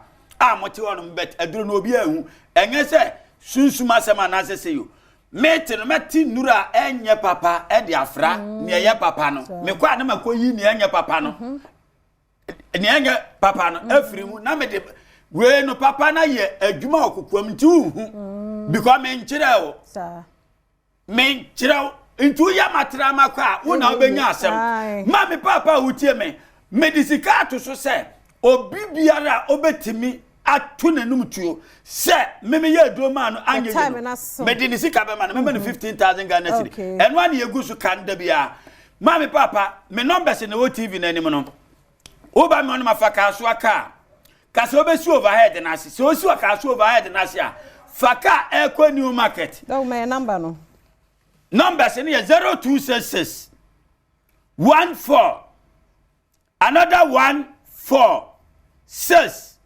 020 489 74 54 050 554 19 96 Dr. Sharp when you bring the both from Kransa if really can't catch you to me and one so Dr. Sharp the demon Chesa Maletu Daga pay last week he made the account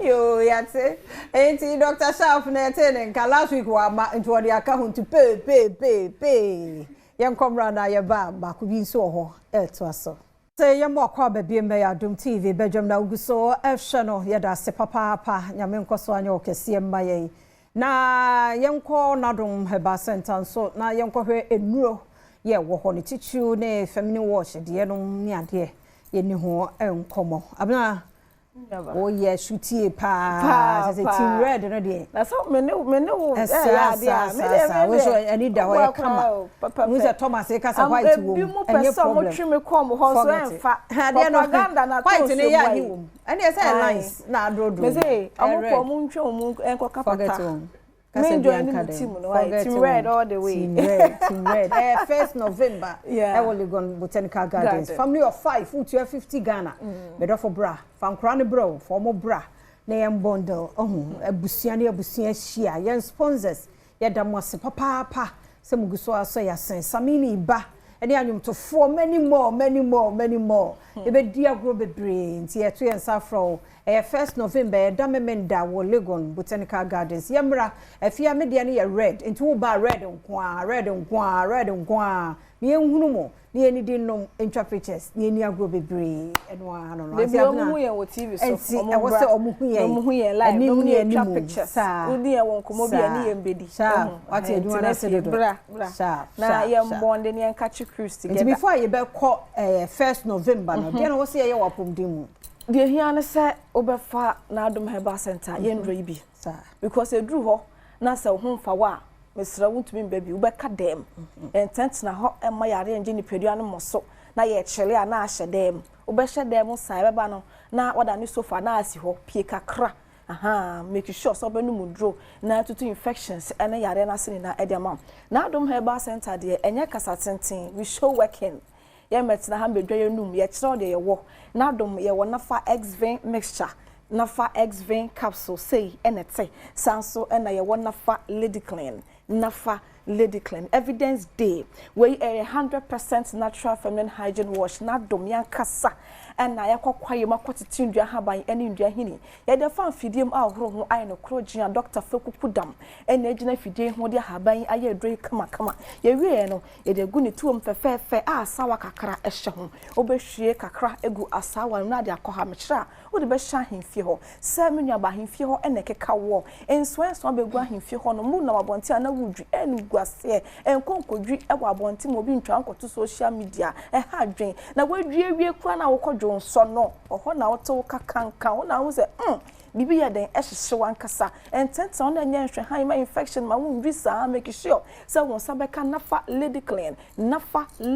e be hwa boa na ayi sa scratch wi ni na e de fi ho e de mouse scratch na so wi ni hwe na Adom ye mpene santi enu nti e na ya de haban asort ya keka bom ya de aye nafa Lady Clean se na be boa na aboa na esiesie ahemfie ho no kama e de amaw enti nafa Lady Clean menua ba sa ahemfie ho keka wo enso abegu ahemfie ho no mo yo ho hwe ya enye wo ko partner ho krampa na oyam ehyehyw se bi o raw panties o raw dross no gu a enka efiri mu e ba na nya nka ketoa adenti na wo se ba na so bi wo no raw dross gu a na ntati asalai entent na on nya hwe han make sure se won sa ebeka nafa Lady Clean pant na se no tumi so honom brown color bia ba honom ma won san kan nafa Lady Clean e be yisa honi na efi honom e de ma wonya discharge na ai emu api aye bibia wo ho wo kan wan kan wo do to sa sha hin for tumi se enka efiri ho ba no eni enyan make sure se won sa beka nafa Lady Clean asawa kakra ehye won san tumi to bi 1 cedi 50 pesos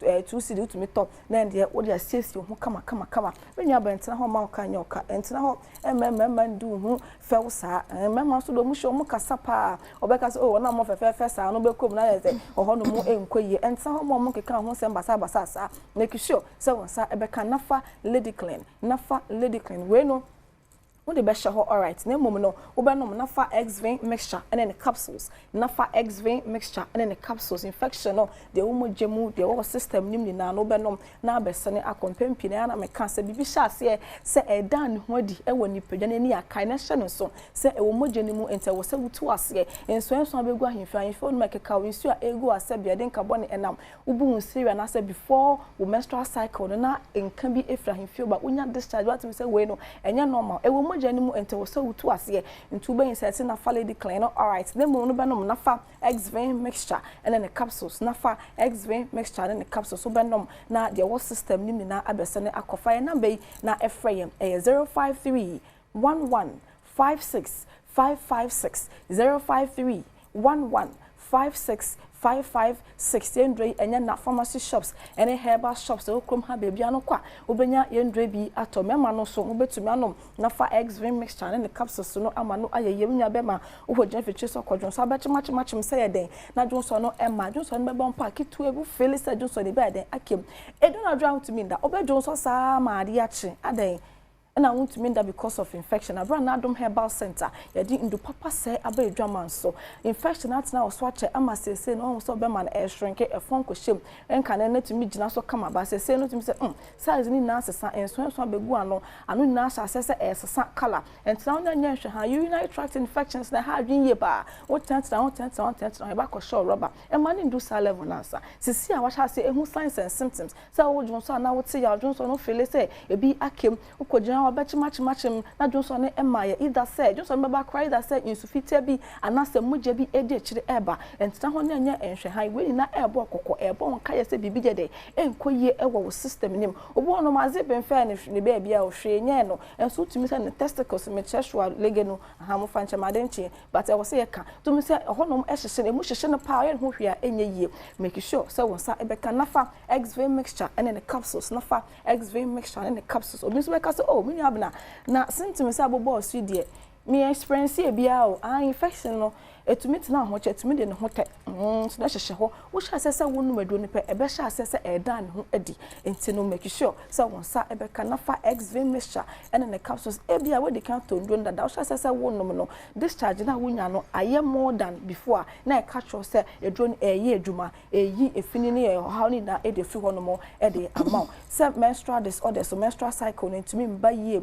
wo sha sese obu sa na eba 7 days say so ate a day or two na twa ubebu sa ti yaw sa bo on mo bu ni so ntumi ndadwane kro ntumi endibi na na kro ntumi nja ne naso adenti na wo se ba ne sa aba na Adom Herbal Center ya dindu papa se aba edwama so enti send your how ni tie bia se na situation ni tie bia se eya awo mu nsem se o menstrual cycle se bia udidi a na chese dwana be gina wo boso udidi be count to me end that me send your how ni tie bia no papa da na Adom Herbal Center ya bete ne te e dia ma omo se aware na wo kwa aware na se ache na so awon emba omo tenti no mo sa ewo so a pabeda na Adom Herbal Center no mo mudu hu fe no mo tentrom sa no omo mbesa so du hu adanse ba na yenhwe ohaw no ye wo hu adaje nyame adom du papa nso ewo ho sem di kan evidence day ndro de wo ho ye de be kyerɛw ne akyerɛw nya kasa tenten for how no bra na yentenete emfa emma fa number yi na efre 053 1156 556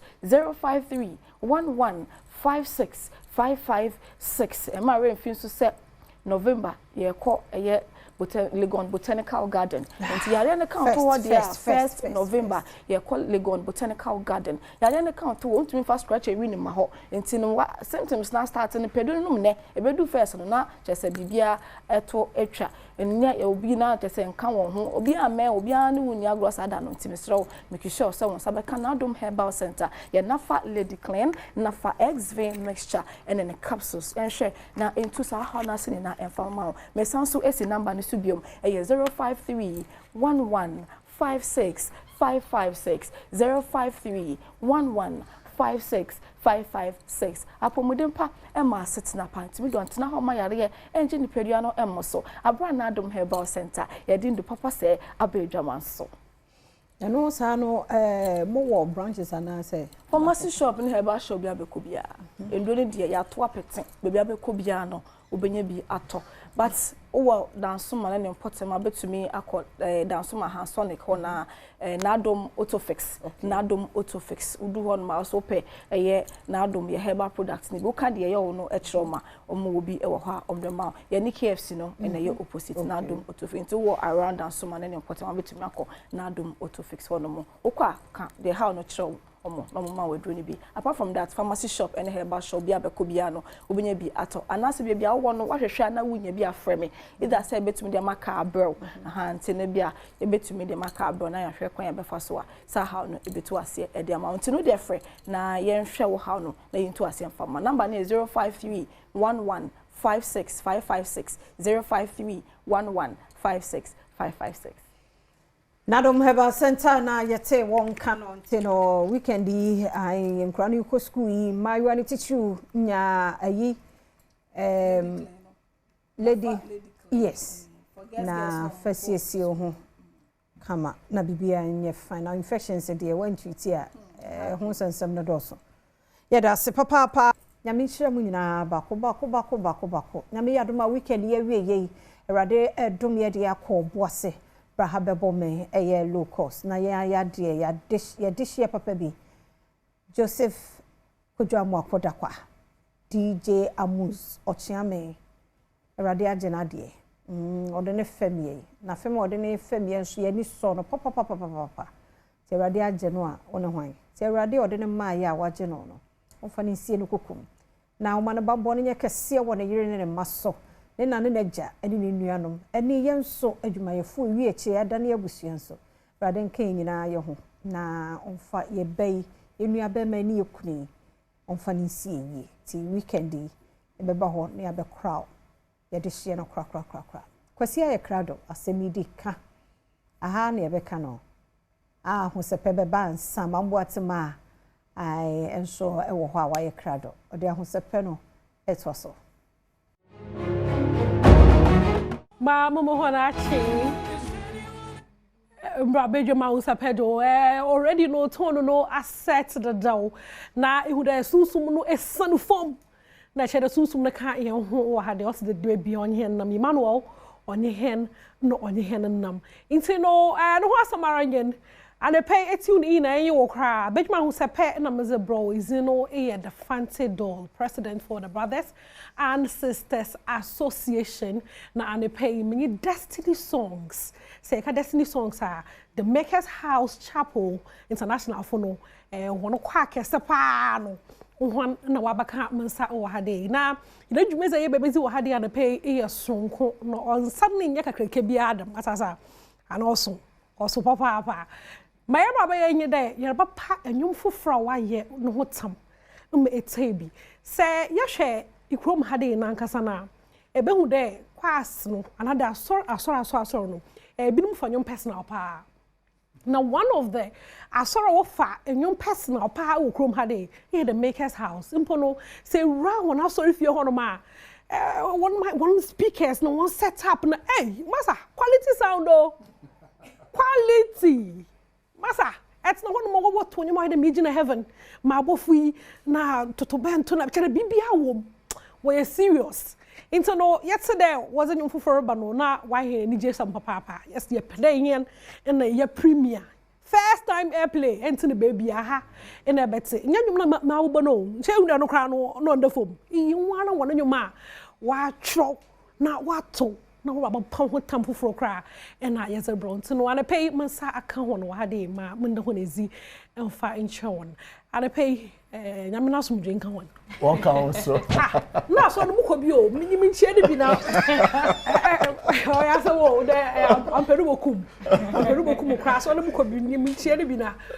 mo fa ncham kakra wo hu ye anape obi an hu ye ye hu ye pa Adom muti me peda we introduce won ho e kuri here introduction ya ye nua ya no ha de into no ya Lopez ka ho okwa so ni bi osane ye kwa munhu na wama na microphone we lead nyom da to Sunday mo lead nyom so no mo pocho me pede we introduce one from the side in pocho Ofroden if you me Joshua Nkrumah okay Destiny Songs yeah bozne Memo ya Lopez and I say Pastor you femi ya Lopez and I say patience. Okay. Yeah. Destiny Songs. Destiny Songs. The best part in the whole world. Period. I don't know. Okay, put your friend Reverend Steve entry. Okay. And I'm so many pastor for the Destiny Songs. Wow. Nature de chim kwana you so for any time what? And pay my issue. Put your was in here. I'm a praise and worship director. Wow. Who could not for part of many on way home. It's no no has a marine and they are papa and you for no at some. Yeah, he's in order do. He's in here. Fire 4. Instead of a t-shirt, I watch Channel Crana on an watch winning established 2025. Fire 4. Ija Roboto. Hey, isn't it a papa? It's no Joshua. Fire 4 then. May I share isn't an ankasampono and have an inspiration or tell you no H and here and check a cry. Okay, me make a tree. Okay, so walk fantasy, but me make a tree. Okay, okay, but me the bro for friend. Hey, maybe you're not be okay, that's fine. So Firefall is just I say, in the last days, God will pour out His Spirit. Oh. You see, and you know, it's just about being in, you know, anticipating what the Lord wants to do. Okay. Because we are hungry for more. We want to see a lot of things happening in our generation. And that is the reason for the fire. And the Holy Spirit is here with us. Hallelujah. He's here with us. So when Jesus was ascending, but how are we experiencing him? Until we are reminding everyone, to believers, non-believers, that he is here with us. So just a little contact, and whatever you want to do, the opposite we be nyame hon konkono or the jabu gumu. At see at you just need to be equipped by the Spirit to be able to flow, to meet people out there. So, John, no ask about here. I say, my catch message, you know, messum, and music director. Oh, how did you put this together? O Sunday, now. Say kwano nipa no do so pa na adwenche no de bebre especially waka dey you know one first song and one kasa na wa twa no wa to no wa ya bibia no how difficult na now any che back there about Baker's house some of these things only difficult mind them normal Sunday service no crampo no is a recording every Sunday bia every Sunday one be perform bia a recording to say my videos all here and Sunday be a normal Sunday service and your concert. But I think that it's about nipa yaye adwen say be sunyame we serve God. Into these minds coming together. And when you look at the leadership we have, the vision we have, that is what we are pushing towards. Maker's House is known for excellence. Okay. Yes, so once they won't be excellent. 100 over 100 for. Into the excellence is behind it. So even in doing this, the song was written in-house by one of our pastors. He just wrote it and gave it to us. One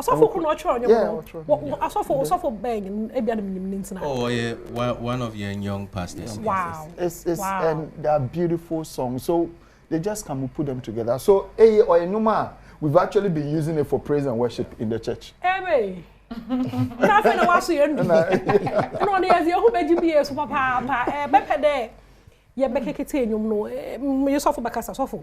Because a carry a mission. That's right. Into no be spiritual mission. Yeah. Because the Maker's House the best ones are grown. As your doctor be a professor. Michael Brady Amiche. National. 100 over 104. Excellence on what saying. So what be no excellence, spirituality, excellence. E wo hodo binti no mpede yen kete nyum no. Ana mun twa kakra. Because you know what won quote mo. Oh wow lane. Okay, it's no yen kete nyum no yen so kakra. E ya nyum no lite ya binti nyum no keke. Say some won nyum no mu. Say most ma beat no lokọ. Ma nyum no fa wa ne pay. Fire fall. Ye enjoy na embrace ya.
Oh my God, my expect any less.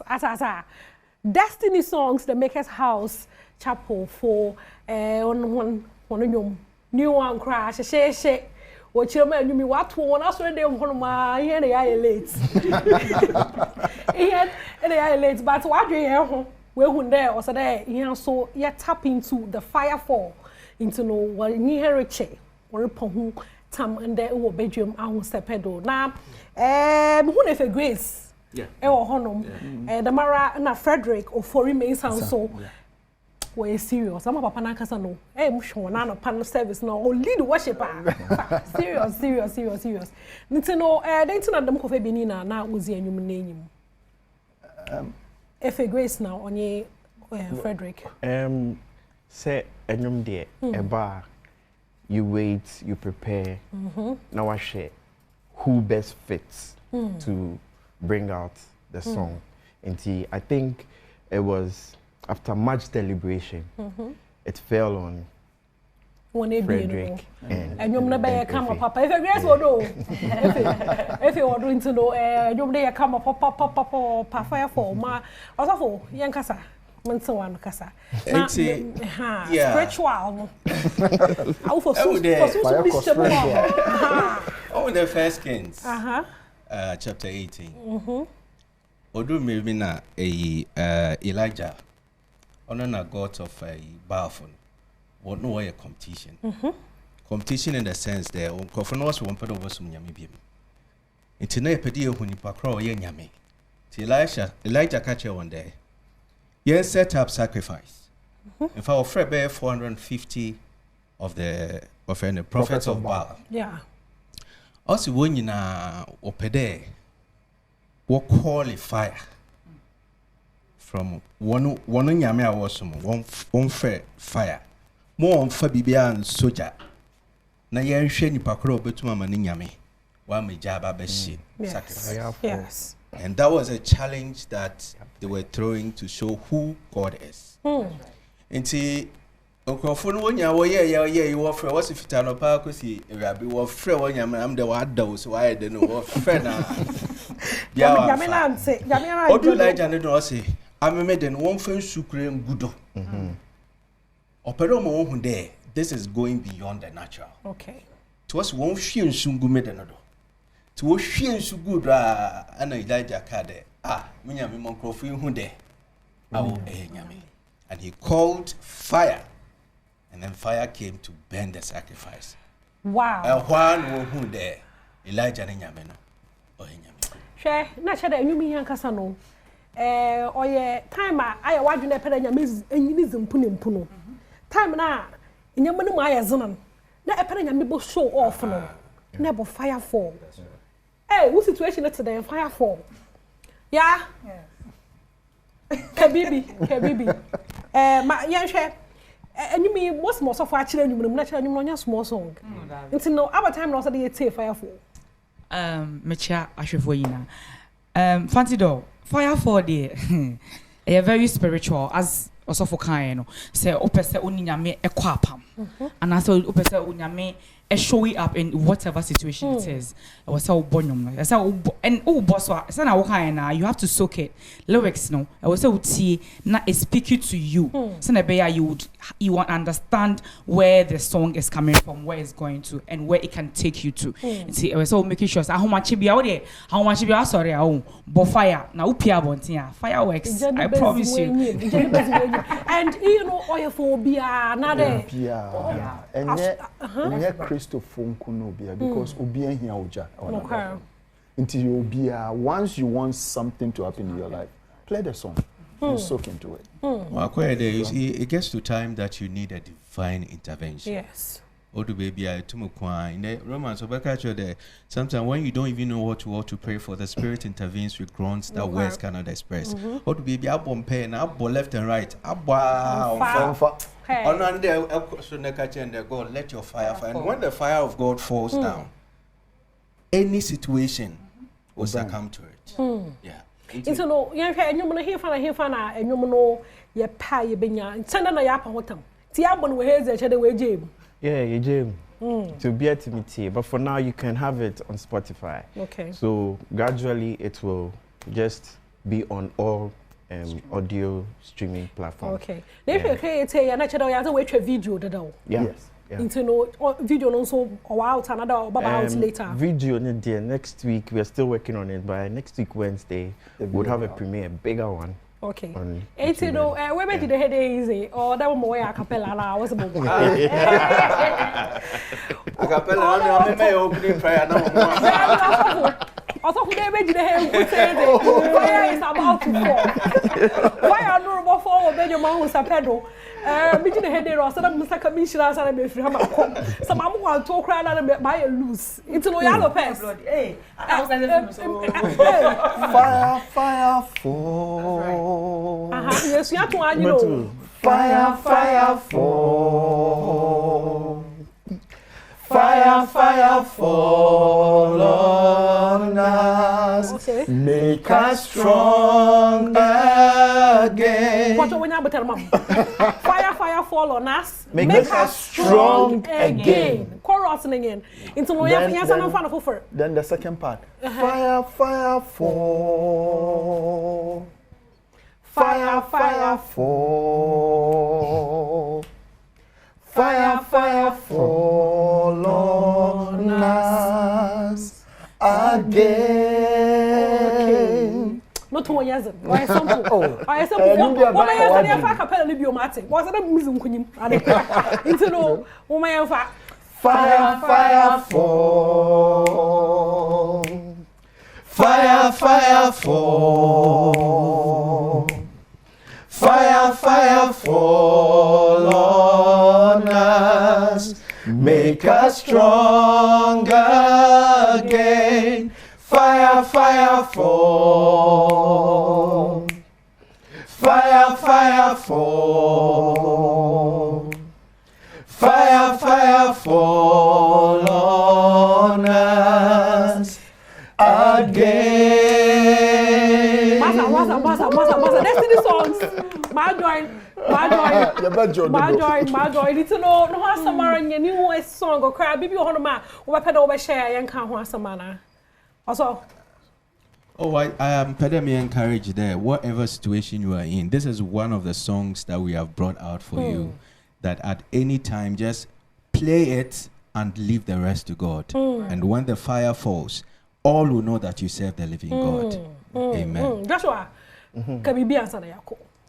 Okay, so you're releasing them so on all streaming platforms. So go YouTuber, you can just follow Destiny Songs as well. And wherever you are able to stream the song, we are there. Just tap subscribe and then enjoy the music. And no one here. Fire, fall. And then we have a lot of content on YouTube. Okay. And to just go and follow Destiny Songs. You get a lot of good content. No one Samara. No one Samara. Lopez. Munia. For my henny. But I won't lead in your Sunday. Don't do that to me. Don't do that though. I don't want to lead. Hey, when you lead us, so you better say Obia streaming Firefall, Spotify and all streaming platforms. Make sure say Obe streaming now subscribe to Destiny Songs. Now make sure you now. Make sure so be notification you send be the two open we first person no one share no one comment then we have fun no Samara nyen ya opedo change either subscribe as no echo Destiny Songs and subscribe them obey was be at one ma na enya notification pay I first to watch you know so one as the Japan no momozna na phone who shem from Destiny Songs or YouTube or chairman no Firefall no or the streaming platforms ni nyina do enye hwe streaming nyom no mo hon ati streaming nyom no nyom ne kama for bompe anapa for you worship song alert some da mo you what's the marrying no for we she man pay mama da hon as papa da wa ma yinshira da hon as ma one ma worship he nyina so wa yinshira yesu anyom for friend so fire fall on us again I had a media who said no busy besi fire fall on you baby biara e wo biara no one ma wo so mo studio control room wo be kofi ampedu nyame shira papa orhe me assure mo wi a check so papa ka kira man it's no papa me share o baby biara e wo biara no fire fall on you o Germany horo me de message abe adoma ye besana ye share macron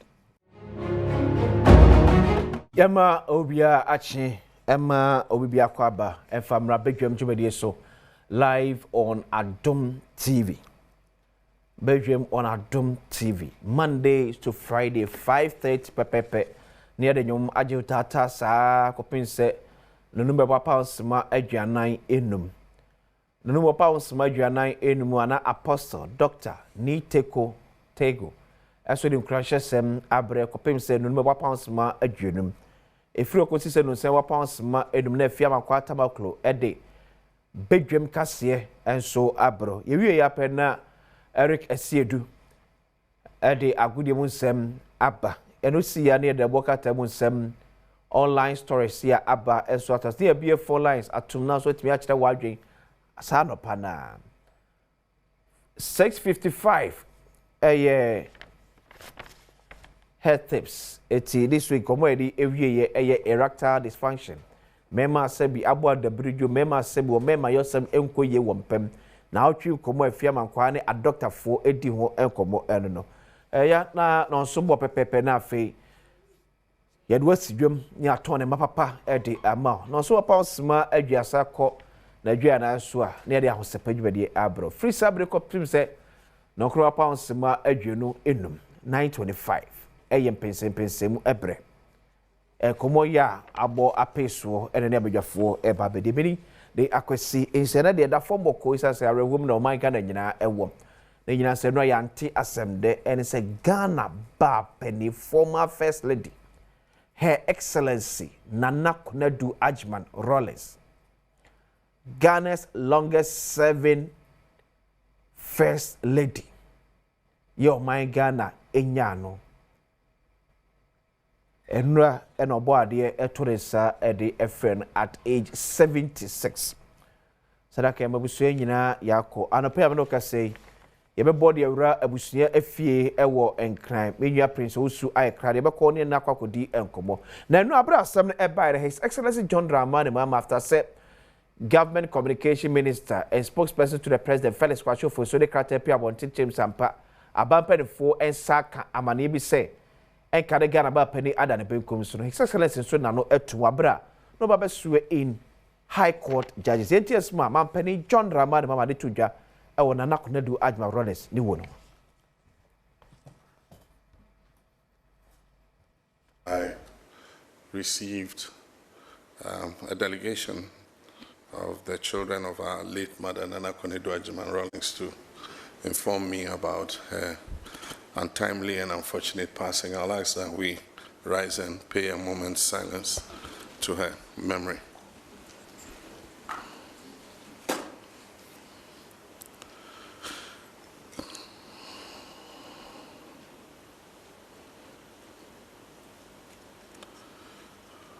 May the Almighty God grant her peaceful rest in His bosom. Thank you. Amen.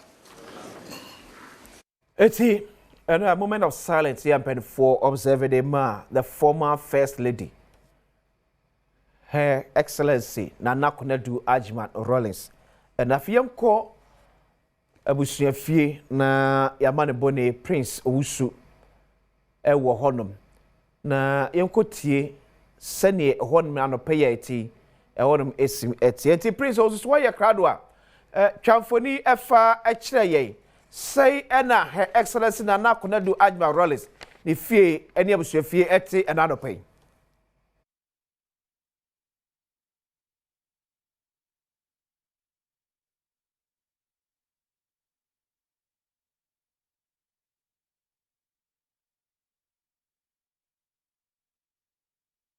Jinei a late former First Lady Nana Konadu Ajman Rollins a wenya ne baby eko sene nura ebeto dwa na no pay yaba be piemo ewa ha ne fie ene wo machi hei ne ebedru ha no yenya ne ntie se ne ma mrahye begeni owo clote kole eye Zenato Rollins ene ne nuanom Kimati wo mu nina ewo efie ha ayeba no de atete no bambo ho nsem aha ekone nimpa sojafo ewa ha security enso ewo inside a wo mo ehwe abo eye ebusua no eban enura ye ba ha na yehu se mpenifo ahodo Dr. Ekospio Gabra ene mrahye awo English amanfo ba ha ne mpenifo ahodo bi eba ha ebechia eye ebusua no sene munim no eye mpenifo a wo mo ene otumfo ose tutu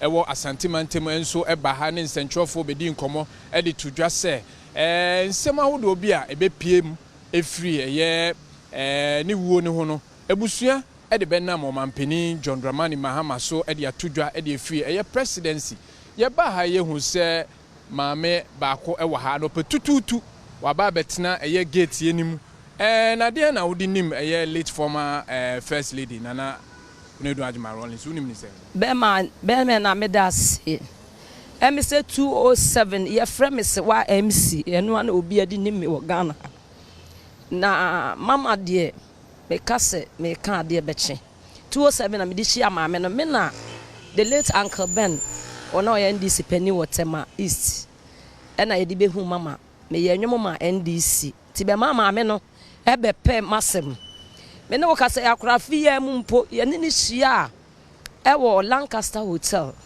ti wo hia me no ya mama de ono ofre me ya obi afre me so miss but mama de ono nko afre me ya eno ya na he no akosha me hu wa chese na miss mama gya adwuma ya eno ya abra ti me nka bi nhemu me ne mfo nyine ya yehia Lancaster etwa ye nti me ho na obi de tag me say o ma me na eda fom no nti nya me sie nka no kre anapa me sorry kwa agenga no me ko ene ese wo nyina ba ha enti na no pe na o say me ka hye na me ba ebe chie me nuanom na me ma wo mo hyeden ene yakọ ititiri wo mampani His Excellency John Dramani Mahama abebio Ghana PSA on hyeden won na ire ene Ghana man nyina de metimi aka no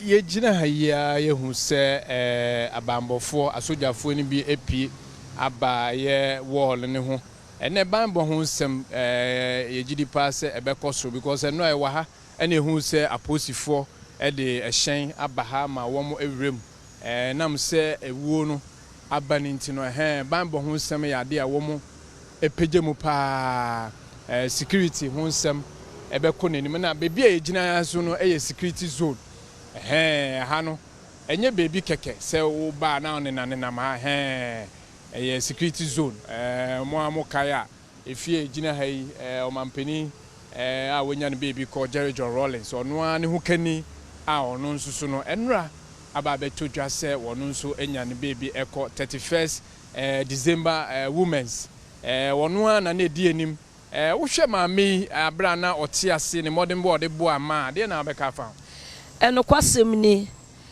ma ye nya hoto so se wo se ma oba bia hye ne ho den na onya kukuoduro se ya na yeta aka se de emema ye ma betimi aye bia na se bibi tesa no ya ma me ma ye hunu se ma ya de aye sombo ya de ye sombo pa enti oba bia otimi keka ho ade opese wuduro no obetimi akwa akodu no obo ama bebre 31st movement obo aye bebre enti se ne maami da fom anya mesi enka no kre menyi ni se obi beti etimi atena ne to so oba bia obete se maami da fom bia no ebe ha no yie na enya de a obetimi atena ne to so enti waboa ma na de a meka ne se bimpanyi se enti funi wa pagafo ho ya maami wababa be ye bi na wa mama me ye ni nyina enu nti ema ya ka atwire no yenso yenkoso se ebetimi ahye yesapo mu nsuo na yemia yeni ne yede akukuoduru anyansa wom na no wutie me ne na asem ni mu na me ka kyene se oba anyansafo wari nyansafo eno kwasem ye maame wababa beboa mapa nti oba bi ahye ne ho den se wanko school kura de me gina we manko school se bi mansu ansa no dwuma nanso ebra me hu ye maame ye ne yede ne nyansa wom na akukuoduru ano me so me bo me ho modene se metimi aye bia me fa me school se mama anko no me ma na bramase me wogidie se mpanyfo bi tie me no mo hwe me a ombeka se ampa me soso maame no me ben no nani eden kakra ne nyansa kakra no ma fa bi me de abo me bra aboa me ababa bedru ne. All right, na sene maame ka se ono wo ye nwum e de ma ye NDC amanyakuo no nte bebi a yegina yi safe na waba ana wo hwe ya aha kane first lady Nana Kunedu Ajima Rollins wenya ne baby ko watwa na nanom wonse do se nra omampani presidency e de betudwa se na ne ho edodo no ne no ene nam so a wo mode ne kopie mu e wo rich aban ayaresabia maame woto anananom ewon siedo ntimi ne okase de emma busua womo ewo fio yeda so a ewa ha se de ekoso ewa ha bia no yenso no yemfa enkame eye yahwefo ne yetifo de ekoso wa ha bia no yede bebrem ye wie kura yebesa mbabiem bibi eba wa ha yebesa mbabiem ye ogidie pa se amanyoko NDC amanyoko MPP amanyoko manfo kura bi bepiem ewa ha a wo mbeba be chie busua de bekoso wa bia ne Ghanafo adofo no ye de bebrem Prince Owusu ena de amaneboy efri Nana Konadu Ajmal Rollins ebusu efie ya ewo rich de ebreye na me antwe adofo ne ahwefo adwen ko echira kra to 1997 when the former late president His Excellency J.J. Rollins na sworn in into the office of the president for the second term abra odi ekunim wo 1996 abatoɔ eso nyebe na hwɛ sɛnea saa sɔre in no codify and the way Nana Konadu Ajmal Rollins at that time how vibrant na oye hwɛ video is here.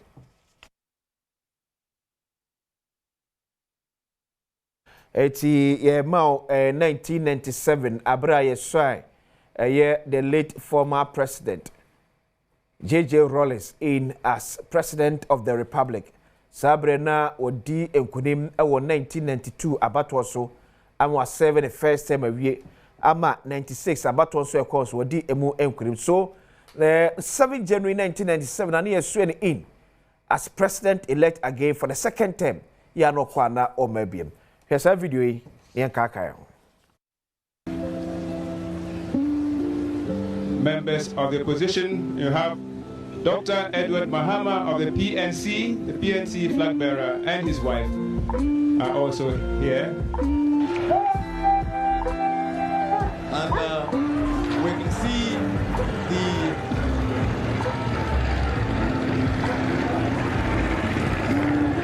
insignia of the Federal Republic of Nigeria. And this tells us our special guest of honor, His Excellency General Sani Abacha, has just made his arrival on the square. His Excellency General Sani Abacha, President of the Federal Republic of Nigeria, Commander-in-Chief of the Nigerian Armed Forces, and Chairman of the Economic Community of West African States.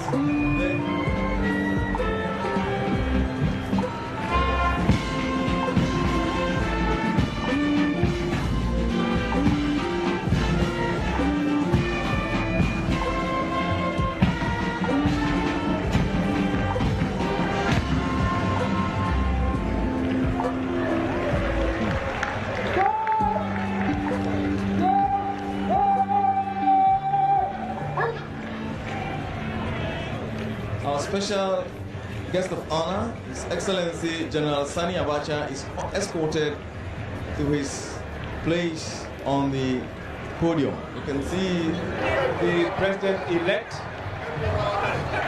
and he will very soon be reaching the spot where the guard of honor are waiting. He's already seen. It's an open car wearing kente cloth and waving to the crowd. Even before he gets down, everybody can see him resplendent in his kente cloth and white jumper. And now it's time for President-elect J.J. Rawlings. His state sword is a symbol of presidential authority. It is held by the president as he takes the oath of state at his inauguration.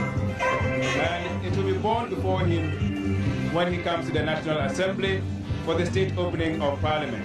Everybody around and shakes hands with his brother, I should say, General Sani Abacha, head of state of Nigeria and chairman of ECOWAS.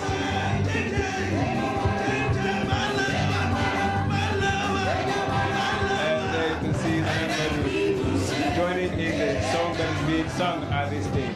Ghana Dance Ensemble, get busy, flank him with dancing and drumming. There you see them in action. They are doing the Atiagbeko dance. Then the presidential oath. This is the presidential oath now. Having been elected to the high office of President. Having been elected to the high office of President Of the Republic of Ghana. Of the Republic of Ghana, swear That should I. At any time. Break this oath. Of office. I shall submit. Myself. To the laws of the Republic of Ghana. And suffer the penalty. For it. So help me God. And that completes. Everybody wants to be happy, to be rich, to be able to buy whatever he wants to buy. And different methods of trying to achieve the same goal. But the goal should be the same. The general development of the, you can see Mr. J. Ekufo talking to Minister Louis Farrakhan, Professor Mills smiling behind Mr. Ekufo. This is a historic moment. This certainly is a historic moment. And we must all be proud of ourselves, a sign of maturity. Okay, so yakaya ho in just about 5 minutes. Ebi at that time ni yangowa ni yakoso erono abra na His Excellency J.J. Rawlings eso akofrem esuan ebiem se Ghana mampani na obitwa the second term in office as President of the Republic. So in 1997, the guest of honor at that time was former Nigerian President Sani Abacha, a close friend of the Rawlings family. Nana Kunadu Ajma Rawlings. At that time na we so age them jiwal aka. So be how na eto he jowodo enyom no. So it was a good moment for Omai, and you saw the then Vice President to His Excellency J.J. Rawlings, Professor Johnny Vance Atamilson. So so nyakopo form nyina kra ensie. So from 97 till now. Come on, Boko. Boko, is he? Come on, a member of the MPP National Communications Team, okay, former Ghana Council to Jeddah in Saudi Arabia. From 1997, and Penfua Kesi, who are we? The video, sir. Professor Jennifer Starter Mexico, J.J. Rawlings, Nana Kunedu, and yeah, Bana, Ebeko. Awizi. On mind bia e wa bakosem. Yeah. E we say e wi ahwene hyase enye nne. Onyankopon ne nimdie mu, ne tumi mu. O de kan ebo ebi mu. Edru ba bia na wayi mu afiri ho. Na wo sande ebi mu so aba. Ti na e ka say e den a life is like a tree. Yeah. It is say dua. Yeah. While the leaves shoot and grow older and become yellowish to wither and fall. Sounds na for France bedding.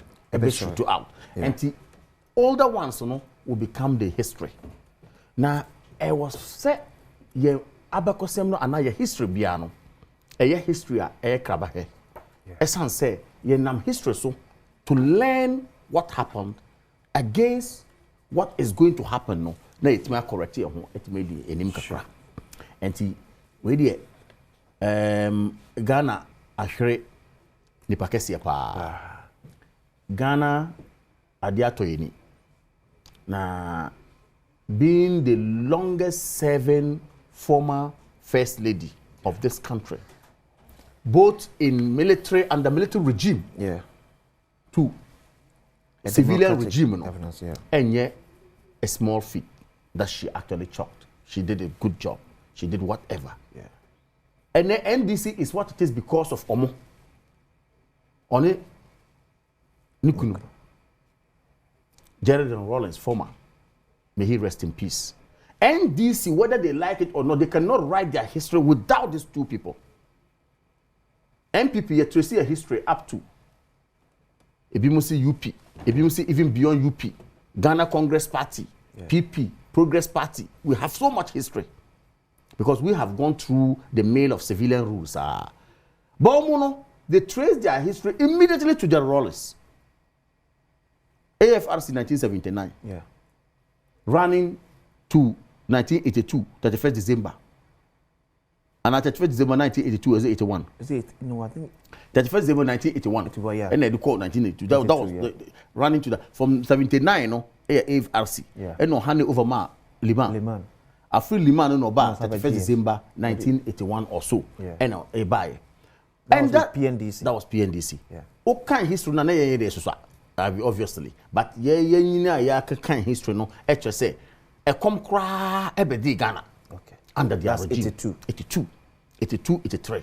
Almost a comma every day and then educator. And also they were actually the people in the helm of affairs of this country. A baby drew a baby a dream. Nay me ya. Say finally. Minim say Yakupon na from odie.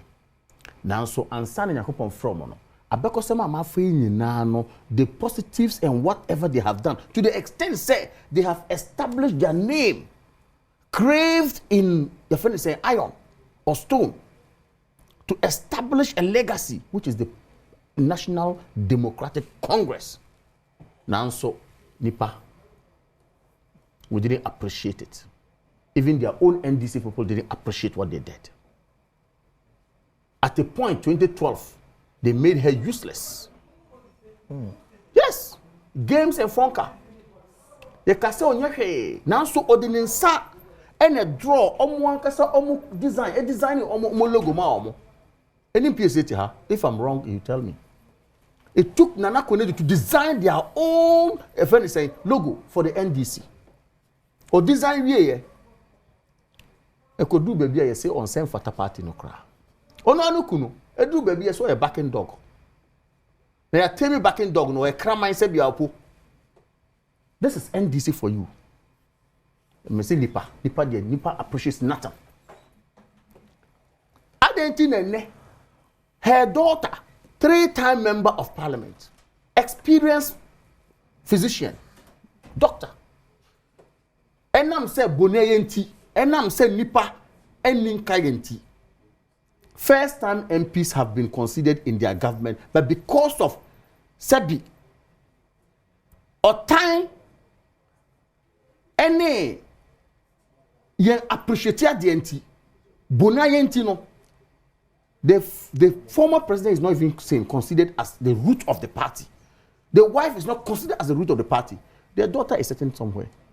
Other people are considered. Member of parliament in parliament had to raise Afenyo Makemu and other people. And tomorrow, who former president Banana. And this lady, Menka Obia Yao, I mourn with them. I appreciate whatever they have done for this country, even though that's not my tradition in terms of politics. But I am a say their party and who are claiming say they are for them. They are crying, they are bereaved. Really want to cry more than the bereaved. What they subjected Mami We Kunu to and herself to.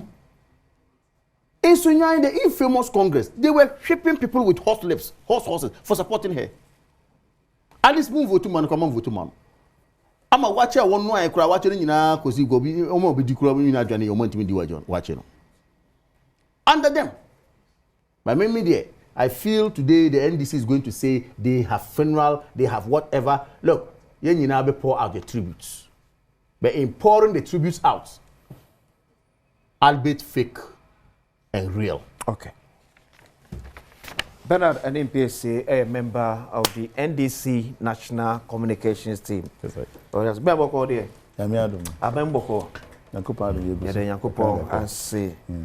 Nana Kunadu Admiral Rawlings at 76. Yeah. Okay. My main kwenye suna. Me ma wahwe fuachi. Yes.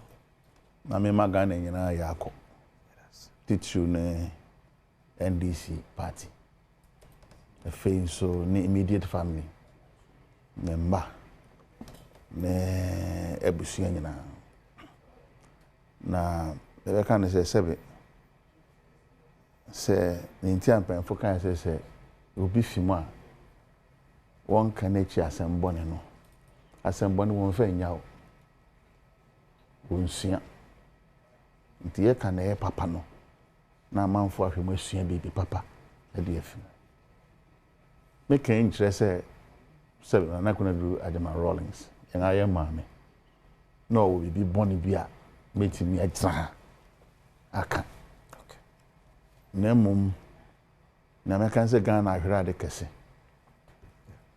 maame ye kan se kana bakwasema yebenya bebre aka sentini se me ya women empowerment edit intiman si ebe ma mmea kwan affirmative action ne ebe ya mmea benya wonso obenya say we nga manyo say mu no oyobi a odi mu tintiman pa fiti 1981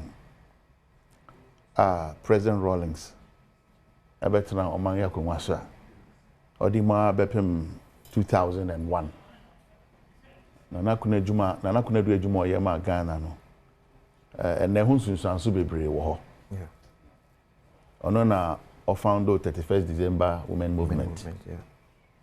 Sabre na AFRC abreso na NDC mai dwuma odi ebu amia wonga wodigwa women entrepreneurs ahoro bebre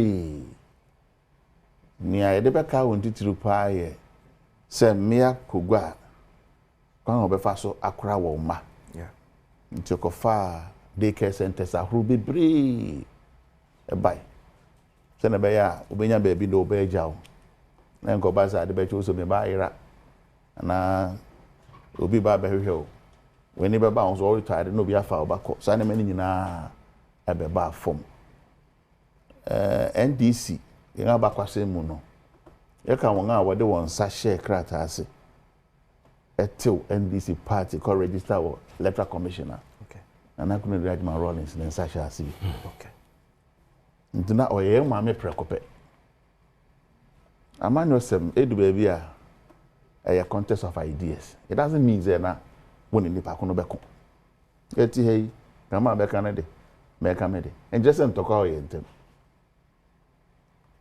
ana kuna do be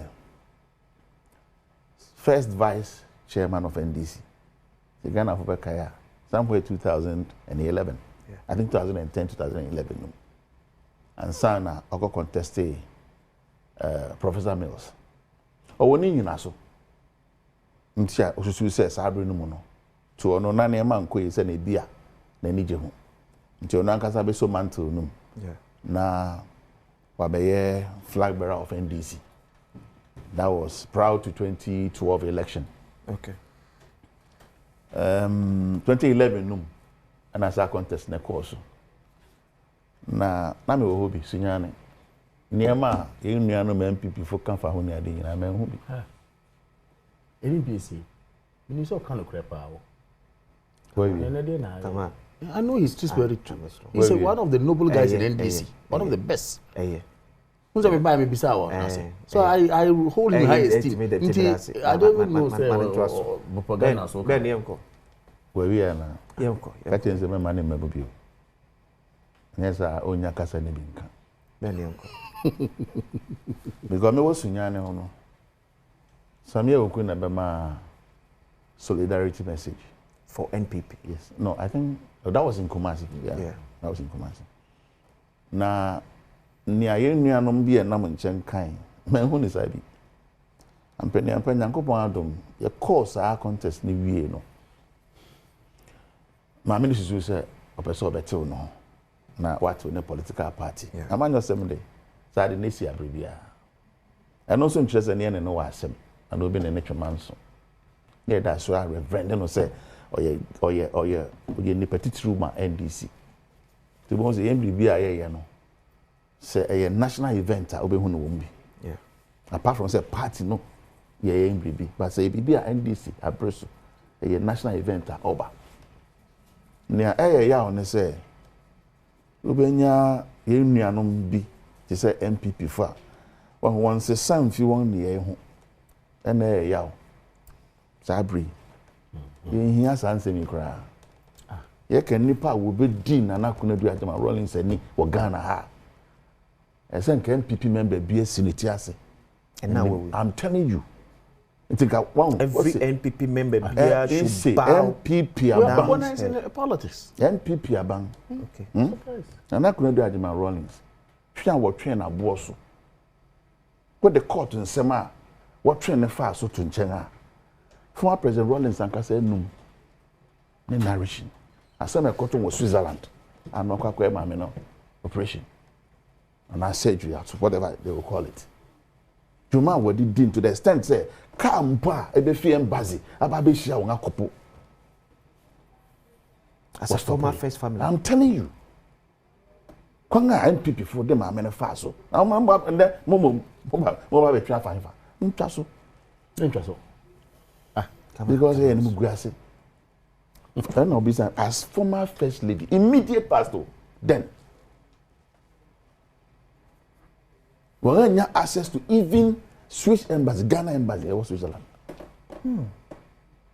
According to former President Rawlings, no, drive near or drive for embassy, far cars or the Kushia, was stop on until the private car. And video no about it. I hope so. Why we want to bet it? Very soon. Yeah, then I can say, Nyankopon wo kwan a offer so to nsafro bia. Yeah. Nipa bia ni wa obedan obo. Bobo nipa titiri wa ojusu say won tumi brutumi nyina so. Bobo bi. 50 how many years ago? Obi amreso. Oko. Edu baby a ebe yaw. Say enra nkwan won ne kasai ade chan so. Ebi sa na yaw say mama di. But a yinshira because ni people who are ne mpaibo nsenka kra Nyankopon to san friend because yawa onemu anya ye can say Nyankopon mfa ne nsan to na busua akoma so ne mba titiru because be fear nanko enum ni a Nyankopon to san friend won papa na britie mu asan basa Eden. Na Mama Ghana so nyina yakọ biom. Okay. Mama President Mahama yakọ because Abbey is in stress. Sure. Na yasre say ento ti biara say ye toto na ye de hwe say ye be gya ye maame no na kra ye be prapra na ti fefefe ye timi aye nim say kosi na ahia o deserve say ye be man no state barrier. Sure. So definitely ye nyina be kwa akọbua. But I say, Bernard Anim, a member of the NDC National Communications. So quickly, His Excellency John Dramani Mahama declared 3 days of mourning. Say Fanansa Ensiwo Nienye Mame na Nakunadu Ajima Rawlings Eyo. President John Dramani Mahama doing the announcement. This afternoon, I received a delegation of the children of our late mother Nakunadu Ajima Rawlings to inform me about her untimely and unfortunate passing. I'll ask that we rise and pay a moment's silence to her memory.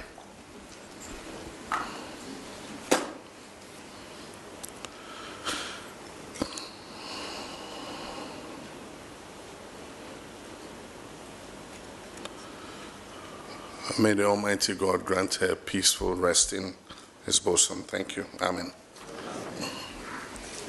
Okay, so letter here, Freeman Peniatna Yaba, signed by Felix Kwachi Ofusu, spokesperson to the President, Minister of Government Communications and Opeya James said, announcement of 3 days of national mourning.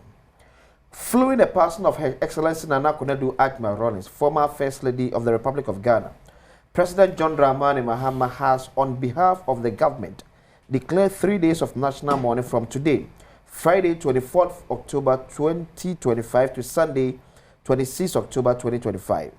During this period, all national flags shall fly at half-mast at all public buildings, diplomatic missions, and government installations throughout the country and abroad. This is in honor of her memory and a recognition of her distinguished service to our nation. Mrs. Admiral Rollins served Ghana with dedication and commitment. The government extends its deepest condolences to the family, her children, and all who mourn this irreplaceable loss. May her soul rest in perfect peace. Kaba, yeah, can I say you know? Mameno obeyebi. Yeah. Men kai recrown me kai 1995 reading of what I saw, the Beijing Conference of Women. First ladies. I mean, she was a very key advocate. Sure. To the extent say or make key pronounced recommendation be say and Kagana enya mrebia ebe mass spousal rights as it were. Yeah. To women and of course in marriages, you know, in terms of inheritance sharing. Yeah. Because when you say traditions, when you say myriads of customs in Ghana, tradition we were now. Wa warrior ma ukune free no ana bibie ko si a yakopon afra ukune no na oban dey say o dey be yapon free you don't even deserve anything. Meanwhile other jurisdictions are bia any other jurisdiction even in that marriage e bit ma ba say oban ne mapa no kra na abre anya japadia no nti enya mo ngo say ene court abua most of the cases to say it includes what we call the marital properties.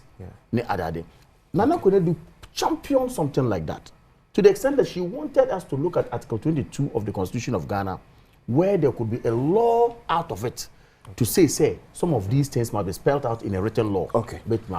I think it's one of the issues, and I think she really actually paid her dues to Ghana and contributed to the development of Ghana. But as of Yeni Yankomo, you told me about Attorney General and Encrophobia say Omedio May Ewu. One a buffer stock former CEO. The second one so you know friend the gargantuan scandal, that's National Service Authority ghost name scandal. What do you say? The next few minutes. Well, for me, they be a make us say accountability there at the home of public officer be public officer be at the home. And then be a power nti onama obi anhu there. You say upon training who are ni hunitint ana meboa nti who dey be yankasa. So you can use power to silence justice to say whatever. Now so yet this subuabo bino na yanka who said there's something we call presumption of innocence, which Attorney General knows so much. Now that presumption of innocence nature say hweye men konko condemn obi a sebi ebia wani bone a wakasa wodi ye no. Na sa presumption of innocence wo ho na say ene many Attorney General there you can or say America cry ebi na ye de Trump cry court to cry announce bibia ansana ye de ne court nti na obe announce ye mesre American jurisdiction criminally any Ghanaian jurisdiction criminally is different. Even that no omo commonalities are presumption of innocence e wo ho no. And think mesre say Attorney General kuntabuo de obia wo so obu kunta obia wo so accountable. Two things. One, men ye selective. Se nipa ni ye NDC new, MPP new, and nam say what the Ghana for coin swa enye kwan papa so no. Sa nipa no, ma ye hwe ne party coloration. Okay. Let the law take its course. And why selective? Now, is that what we are seeing? Why selective? How? Me imagine. Okay. Over told prosecutions are ongoing against the state. Okay. We are Attorney General for the state. Or say one man only prosecute. Okay. Obiti we go because say dey in this meeting na oya na obeto jufomu o say o jufomu there o mu 60% no mo for 40% in kofi ngodi ye go kan say o plea bargain na Ghana sika na ya agye dey 60% no dey ye na 40 no dey nipa na ya ka say wa agye sika na dey dey on konkot na fie eni other prosecutions o say my no only prosecute segeleme ne other things a lot of issues. So I am saying say sa you know a sinner say anfe na wo de subo no ebebo o party opponents are obi ti baby obeka say political. Tell me say I am for accountability, but I am not for selective. And two, me pacho public pronouncement of people. Sebi, for me, it is alien to the laws of Ghana. Ebia baby cry it is not in Ghana they do that. Yeah. He's a learned person. I respect him so much. And I know, say, or tragedy.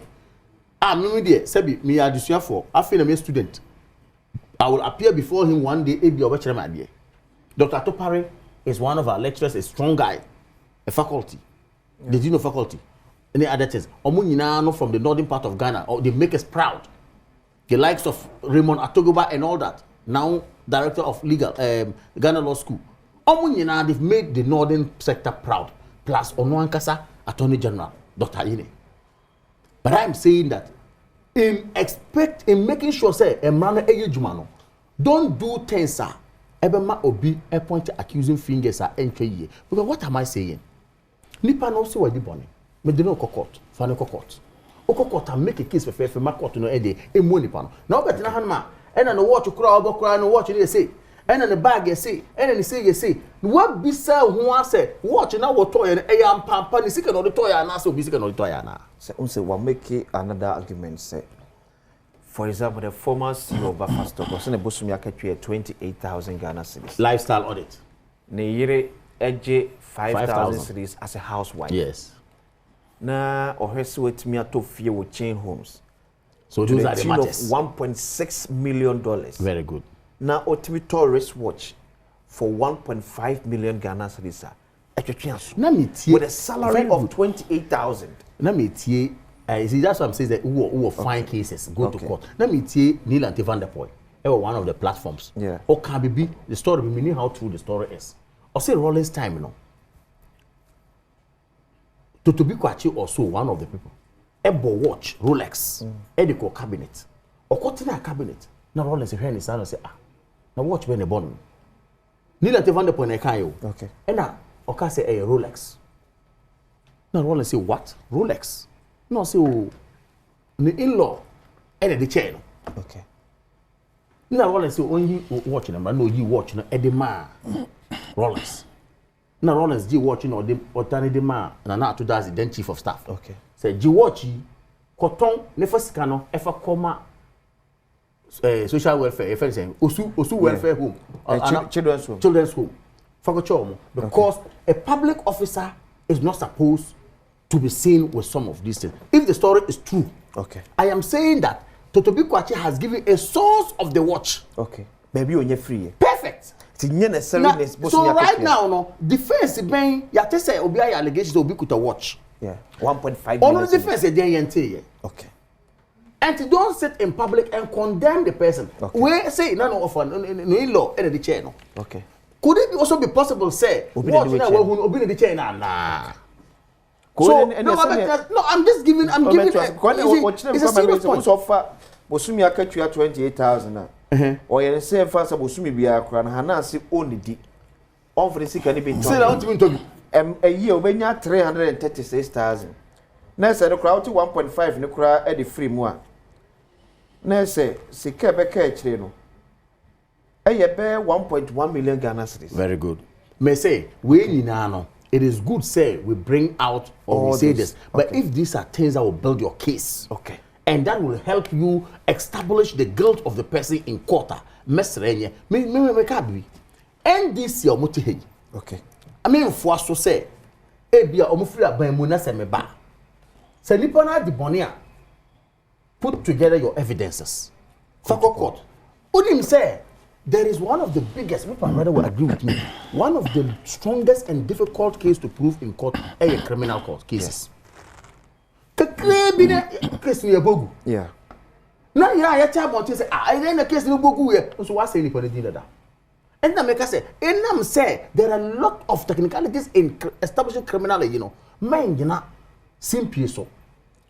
And say anything did poto about could do court ha. Now quite different world game. I think that's the only entry. Seven occasions so a year or Hana so they cut up here. Very good. HM say and somewhat 20 General can farm hono. A movie and no cray. Also, or can say Obenya a day in court to prove himself. How many of them ran up and I didn't PSA? Men for the last minute and for my bedroom Yeah, by here. Abakwa baby famra be dwam tibedi so on Adom TV make say imboost heba Mr. Baoba Mr. Wada say diabetes as chire yade eye ulcer cancer mojamroso na ehawo oba candidates sebi ogu animu ase wonam tayo ya oba bosumesu na bu nsa na wokam na ohuna mane wonum ato ntimi endide waye mre waye hogo edura mekamfo de ma ye imboost heba mixture ya kenso police ni no edru no pacho pebinum na onu hu da ebeboa papa o man be eton do bi arokwa wo sabeka bi atom and ani aka kirem say eye enterprise life insurance for eye free screening e obogo so run about and am no ka say 24th eye ne den o mahiem e wo tachiman eti misro da wo tachiman bia bopion na free screen omo eye no koye bi send ya say hypertension ekunipa say diabetes ekunipa no wan check o de ehunu status a oti wa na tem na akọ Mr. Wada we ye free bwanan ekodi echi badana di mpiesie agwasi mi dasi na me bo mi nua kama basu se asase no em se obo fa touchline kakra ba chi wa ba fi nti ya kind of cross touchline kwa ofa so I conclude na kunu do eno na ye pe because eno na say as inspire crofoma so ofiase aspire for such life and bibia Ghana be near for so akwesi Attorney General ora ayenini doctor mebona baso because enyo no nkwa ne Attorney General yenya Ghana ha yenya bia horo bebre nanu ye na ora Godfrey Damina no ye Attorney General nsem bebre ho no ma eye kokwasa sa ye nwie damfia wotwe ndi so man ne sika bi yirayo na nka yese nsaka yense ntimi anka e kodu be bi kura sa pre bargain ya ebi susu se eye mretian enso mrama ho kwan ibi bai fa rajapa ne business partners o anka wo discover be mo man no but ye asem no so ye ko mun asem no botia Attorney General na say fan say o man because o gina ho mo man nti ye nya ho fa so bia pre bargain ne du be bia na yo akwesi onipa bebre ho no ma say na nkra ti ha ya kama akan obetwe samansu ya be kwa kudu be bi ahwe kra na ankosi hwe issues are border on corruption akwesi corruption e di o man nya chepa o so onim sa e di o man nya chepa uhwe Auditor General report odeba ena sika afa amanfo nsase enyi sika ketwa so sika nyina echi nya san kope bosi afia bi ansem wo ho na de abesua enti saban bi aba no susu se obi a wafa kweti kwan so afa o man sika no de se ensa kan sika nyina ye bebo ma pen abaso ampani ampa eno na ye huhu sunsun so papa yi nanka ye wo kwan e be fa so fight corruption wo Ghana ha ni susu se oti aban mu a Attorney General wa oyewo member no anything say obeka se bia obetwe abo so na obeka court ti emfa special prosecutor mra ndin ka ban yi ti so se prempren no ne na e ba be hwehwem e wa bra na Attorney General so ahwehwe e bia past administration no so ne ma wo yemu nanka esi pepepe but OSP didn't the nim say baby be kwa go wi asena ye ya bo ho ka che enfaso bi eni so ye ya bo ho ka egu faso bi eni so nti hono de amanfo nyina ne baby akeka ko me de bia we fa chen ben de bia meka the fat class yet another office say because there's an officer on to checkmate on uncle interest yen kan ko him say kama wunua ne that's a good point na say ben di o man bone na say because you nyen to ntimi nka o man suffer there won ka no. It's a good point. Akwesi wonim yen titewe fifie no. Yeah. Etai kuntia saade no. Wahwe Ghana fo a. Yeah. So na mje no hypocrisy ne dose wo yen ne yem dodo. Enti mi nua no ye wo de asemesi. Enti eno wo ho. Yeah. Ye de aba ban mu ye de nyin. Enti wo ka say me ye nya ni betimi aboa akio sa problem na me no nua asete. Enti nke ye papa ye because you have ma che ye hu ni susan so enti na ano si ye kan sa nso de a oman obi e ni mobi. And I'm penny because more catch the NTM Kumasi nine ball for you say. If you're on be an enemy bounce, can be an enemy crown. Oh, yes, been yeah. Sanko to me, a human there can any job. Because I need ye crown, so I'm general. On executive no. Eh, the same sooner what 20 general tribunal. Yeah, 20 general one and 40 on team prosecuting.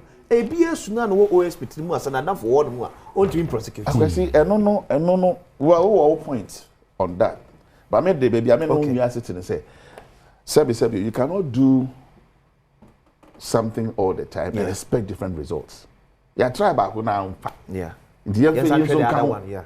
Near say no, so bet me amboana. Sure. It can come from Sweden. Yeah. Now, so baby, I can't connect near. Say nipa no down no.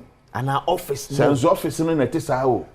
Sense you be a bang of was no because a men play minimara. But near the didn't acquire Zenia. I say, we ran a Jumano.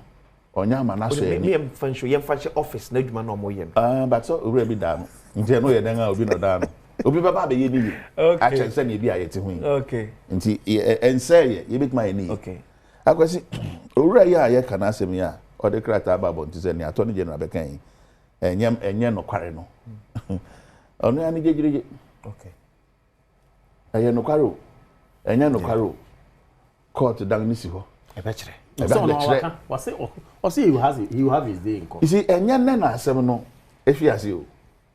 Buffer stock there. Ure en comedy. Anan. Last June. Last year. Yokofu eton sa friend. Into one higher you should be brave. And just say, but don't know what I'm going to repeat the same thing. Number so what I say? Okay. Into one higher you should be brave. Attorney General ne style ne say. Onye bibia sabi esho no nkwan team. O man for ne so man. Ghana for na so man say, "Die nganim na ye young lawyer, o man ni nyina lawyer penny." Okay. Enti say, "Wonya asem bi na osusu say we de kokota." Da boy amane. Mani je ho, do na ani je ho. Enti say asam ne ko no, e bo man na, nya fe na beka say, "Ahi di na wa me ante ase say sa na tini." Ore bo man fa amane, wa ma me gina me ka say asem ese di fo ana we di bim. O say, "Menya hwehwem ne ye no, menya nyina so say owurai metimi de nakoko tim fom so bie ne oye da bi akwasi ya mo na baso ne yam fu aso so bit mind sa bebre eyi na obi ankoka so obi a se na na no ye titi bi fie nuan mo yi obi ani tu pass ade ani pa na ye da yam fom so but because of a political member nti ye meka so ye witch hunting na den na otata ngrofo o se yi na menya nyina so am woni okay me dere ko court e ho ne be ka ko di asem ye be bie no kure ne be bie won bia kwa me kansa asem ese de fo ana we di mo se nyina so am we say owura ya asemi say na me pese me de koni nti akwasi me ni ho asem bia me fo me bo na ba so sa kwan no so em se na umre ni so akakra me so ba ma me nchire me come on po wa say sa na me nyina dodo na no eye ne oral Edibai bon. Okay, to abla kwa mo oral no say ye hina and na America about 21.9 billion dollars. Emo do nara. Better than PSA, a member of the NDC National Communications Department. Happy birthday, Confirma Florence Pokia, professional teacher you work in Ziman Kwanta Basic School. We free Brajo also we show all the best yamish now. No nyoka school so be kasipa. Edi pese what ba be see. Nia bedi eku e ho kobo. Ye ba see.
Yes, I walk over BM and Famra Bedjam Jubilee. So there's a last trap. Yeah, catch up say Fiade Bia. Yani ekuo ahodo amaka omwabom ewo nkrakro dwemu edi enko to so behwa na otwe abesena twem ahodo nyina no yani ekuo from different tribes na edi enko and if you dan so adro a wona ma bedi enkomo eye Golden Club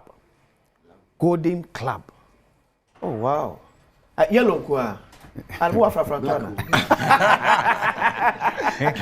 anya wa god ya nyame adom ya Golden Club ye ko be ya sene waka no Golden Club ye emwakua de boa ye ho okay na ye wo baby a okay ye based on Accra so wo Accra nko dia okay wo eligible say obe adwuma ni bi dia no ko fa ekoi bai nia akofa akuo ni bai na agency ani say ye akwantufo okay na sebi paadie nti na ye ba akwantuom enti no ma miensa ene nipa na mo ese ode ya ohwe onyankopon ohwe wadwuma na ado ho abodom enti eno na ekanya ayense akwantuom asem o ma me ni ha papa ni ha yeah sebi o ma me ho papa o ho mpo ana ade na wankasa onko ana akodipa sa ochina sebi yenkasa asem bra na sasem koto a ucheginafo ne hwan yeah o de ano to ngen a onipa bia hia mmoa sabi asam to sane me kan ye na ohia obi so obetufo yeah ana obedi wanim akoka wasem bi ede ama wo na afi mo ankasa mo ho nso sabi motuma didi mo ho nkita ho yeah eno na ede saa adwempo no ba se ye nkan ho mom na se de ebe so ye ho asene okay muti ko da bai ya ti ko no 4th August 2018 oh okay eni ache me sure be organizer me sure I'm be organizer we organizer na at the same time na me sure music asem so eh una music asem so ge bunye unjare ma enti dia mwana obi joine Golden Club onya e de free mo maybe say a financial a man am sure CBSK PM obi joine ko na ye no mwa bebere te se okowale oya dolen sabe na maami ana na papa ana obi ho ka obabo ya mane enko ade a ye freku ma no ni aya adwen ba ko ye nua na samato no ana okoye sei na ya keka ensa se ne de akobwa no etimi e de be 3-4 days kobwa no especially say okọ a year be 3-4 days ni akobwa no na ye ntoto ni ade ye fa ne te se yen ana me na atome okay nti ye bo kuma na no ne enu mu nyina akọ 3-4 days akobwa no okurum ho ne canopy mo de bibia fa yie no ho no etimi de ne transfer kura mo buka Monday asa na yaba nti na bi say etimi ade betimi a join Golden Club biara sabi udru emfie dunwotwe na sabi udi pa o kapre ye bisa obenya ama no okay se wo ho akwanya se obedwene se obedwene ko so ye obi a wo ye adwuma okay at least sabi wonsa utumi do nsa kowa no se na ye bisa bibi e de boaboa ye ho a obenya bi e de ama akwanhia nso akwam na meye mabedwene ko me ye adwuma na bi akwantif madwuma abom nso e anu nti ne ye kan se ye mwa okay akwantimfi enkwanhia eni kwan sekuo eja ho ye examples bebre a saa mmere ni mu no yaye okay ye fa ne se obi kura ye driver ni kan ye ho akwa akonya sabi kan kwanhia anase bia wo wode ne car no akonya issue obi police abam onimu obi a enti ubehu se abokuofo amane ye sabi bill ye se entua de nanso wa wunim ye papa mu yi nkwanhia kakra ne ase kakra obokuofo amane ya na yahwe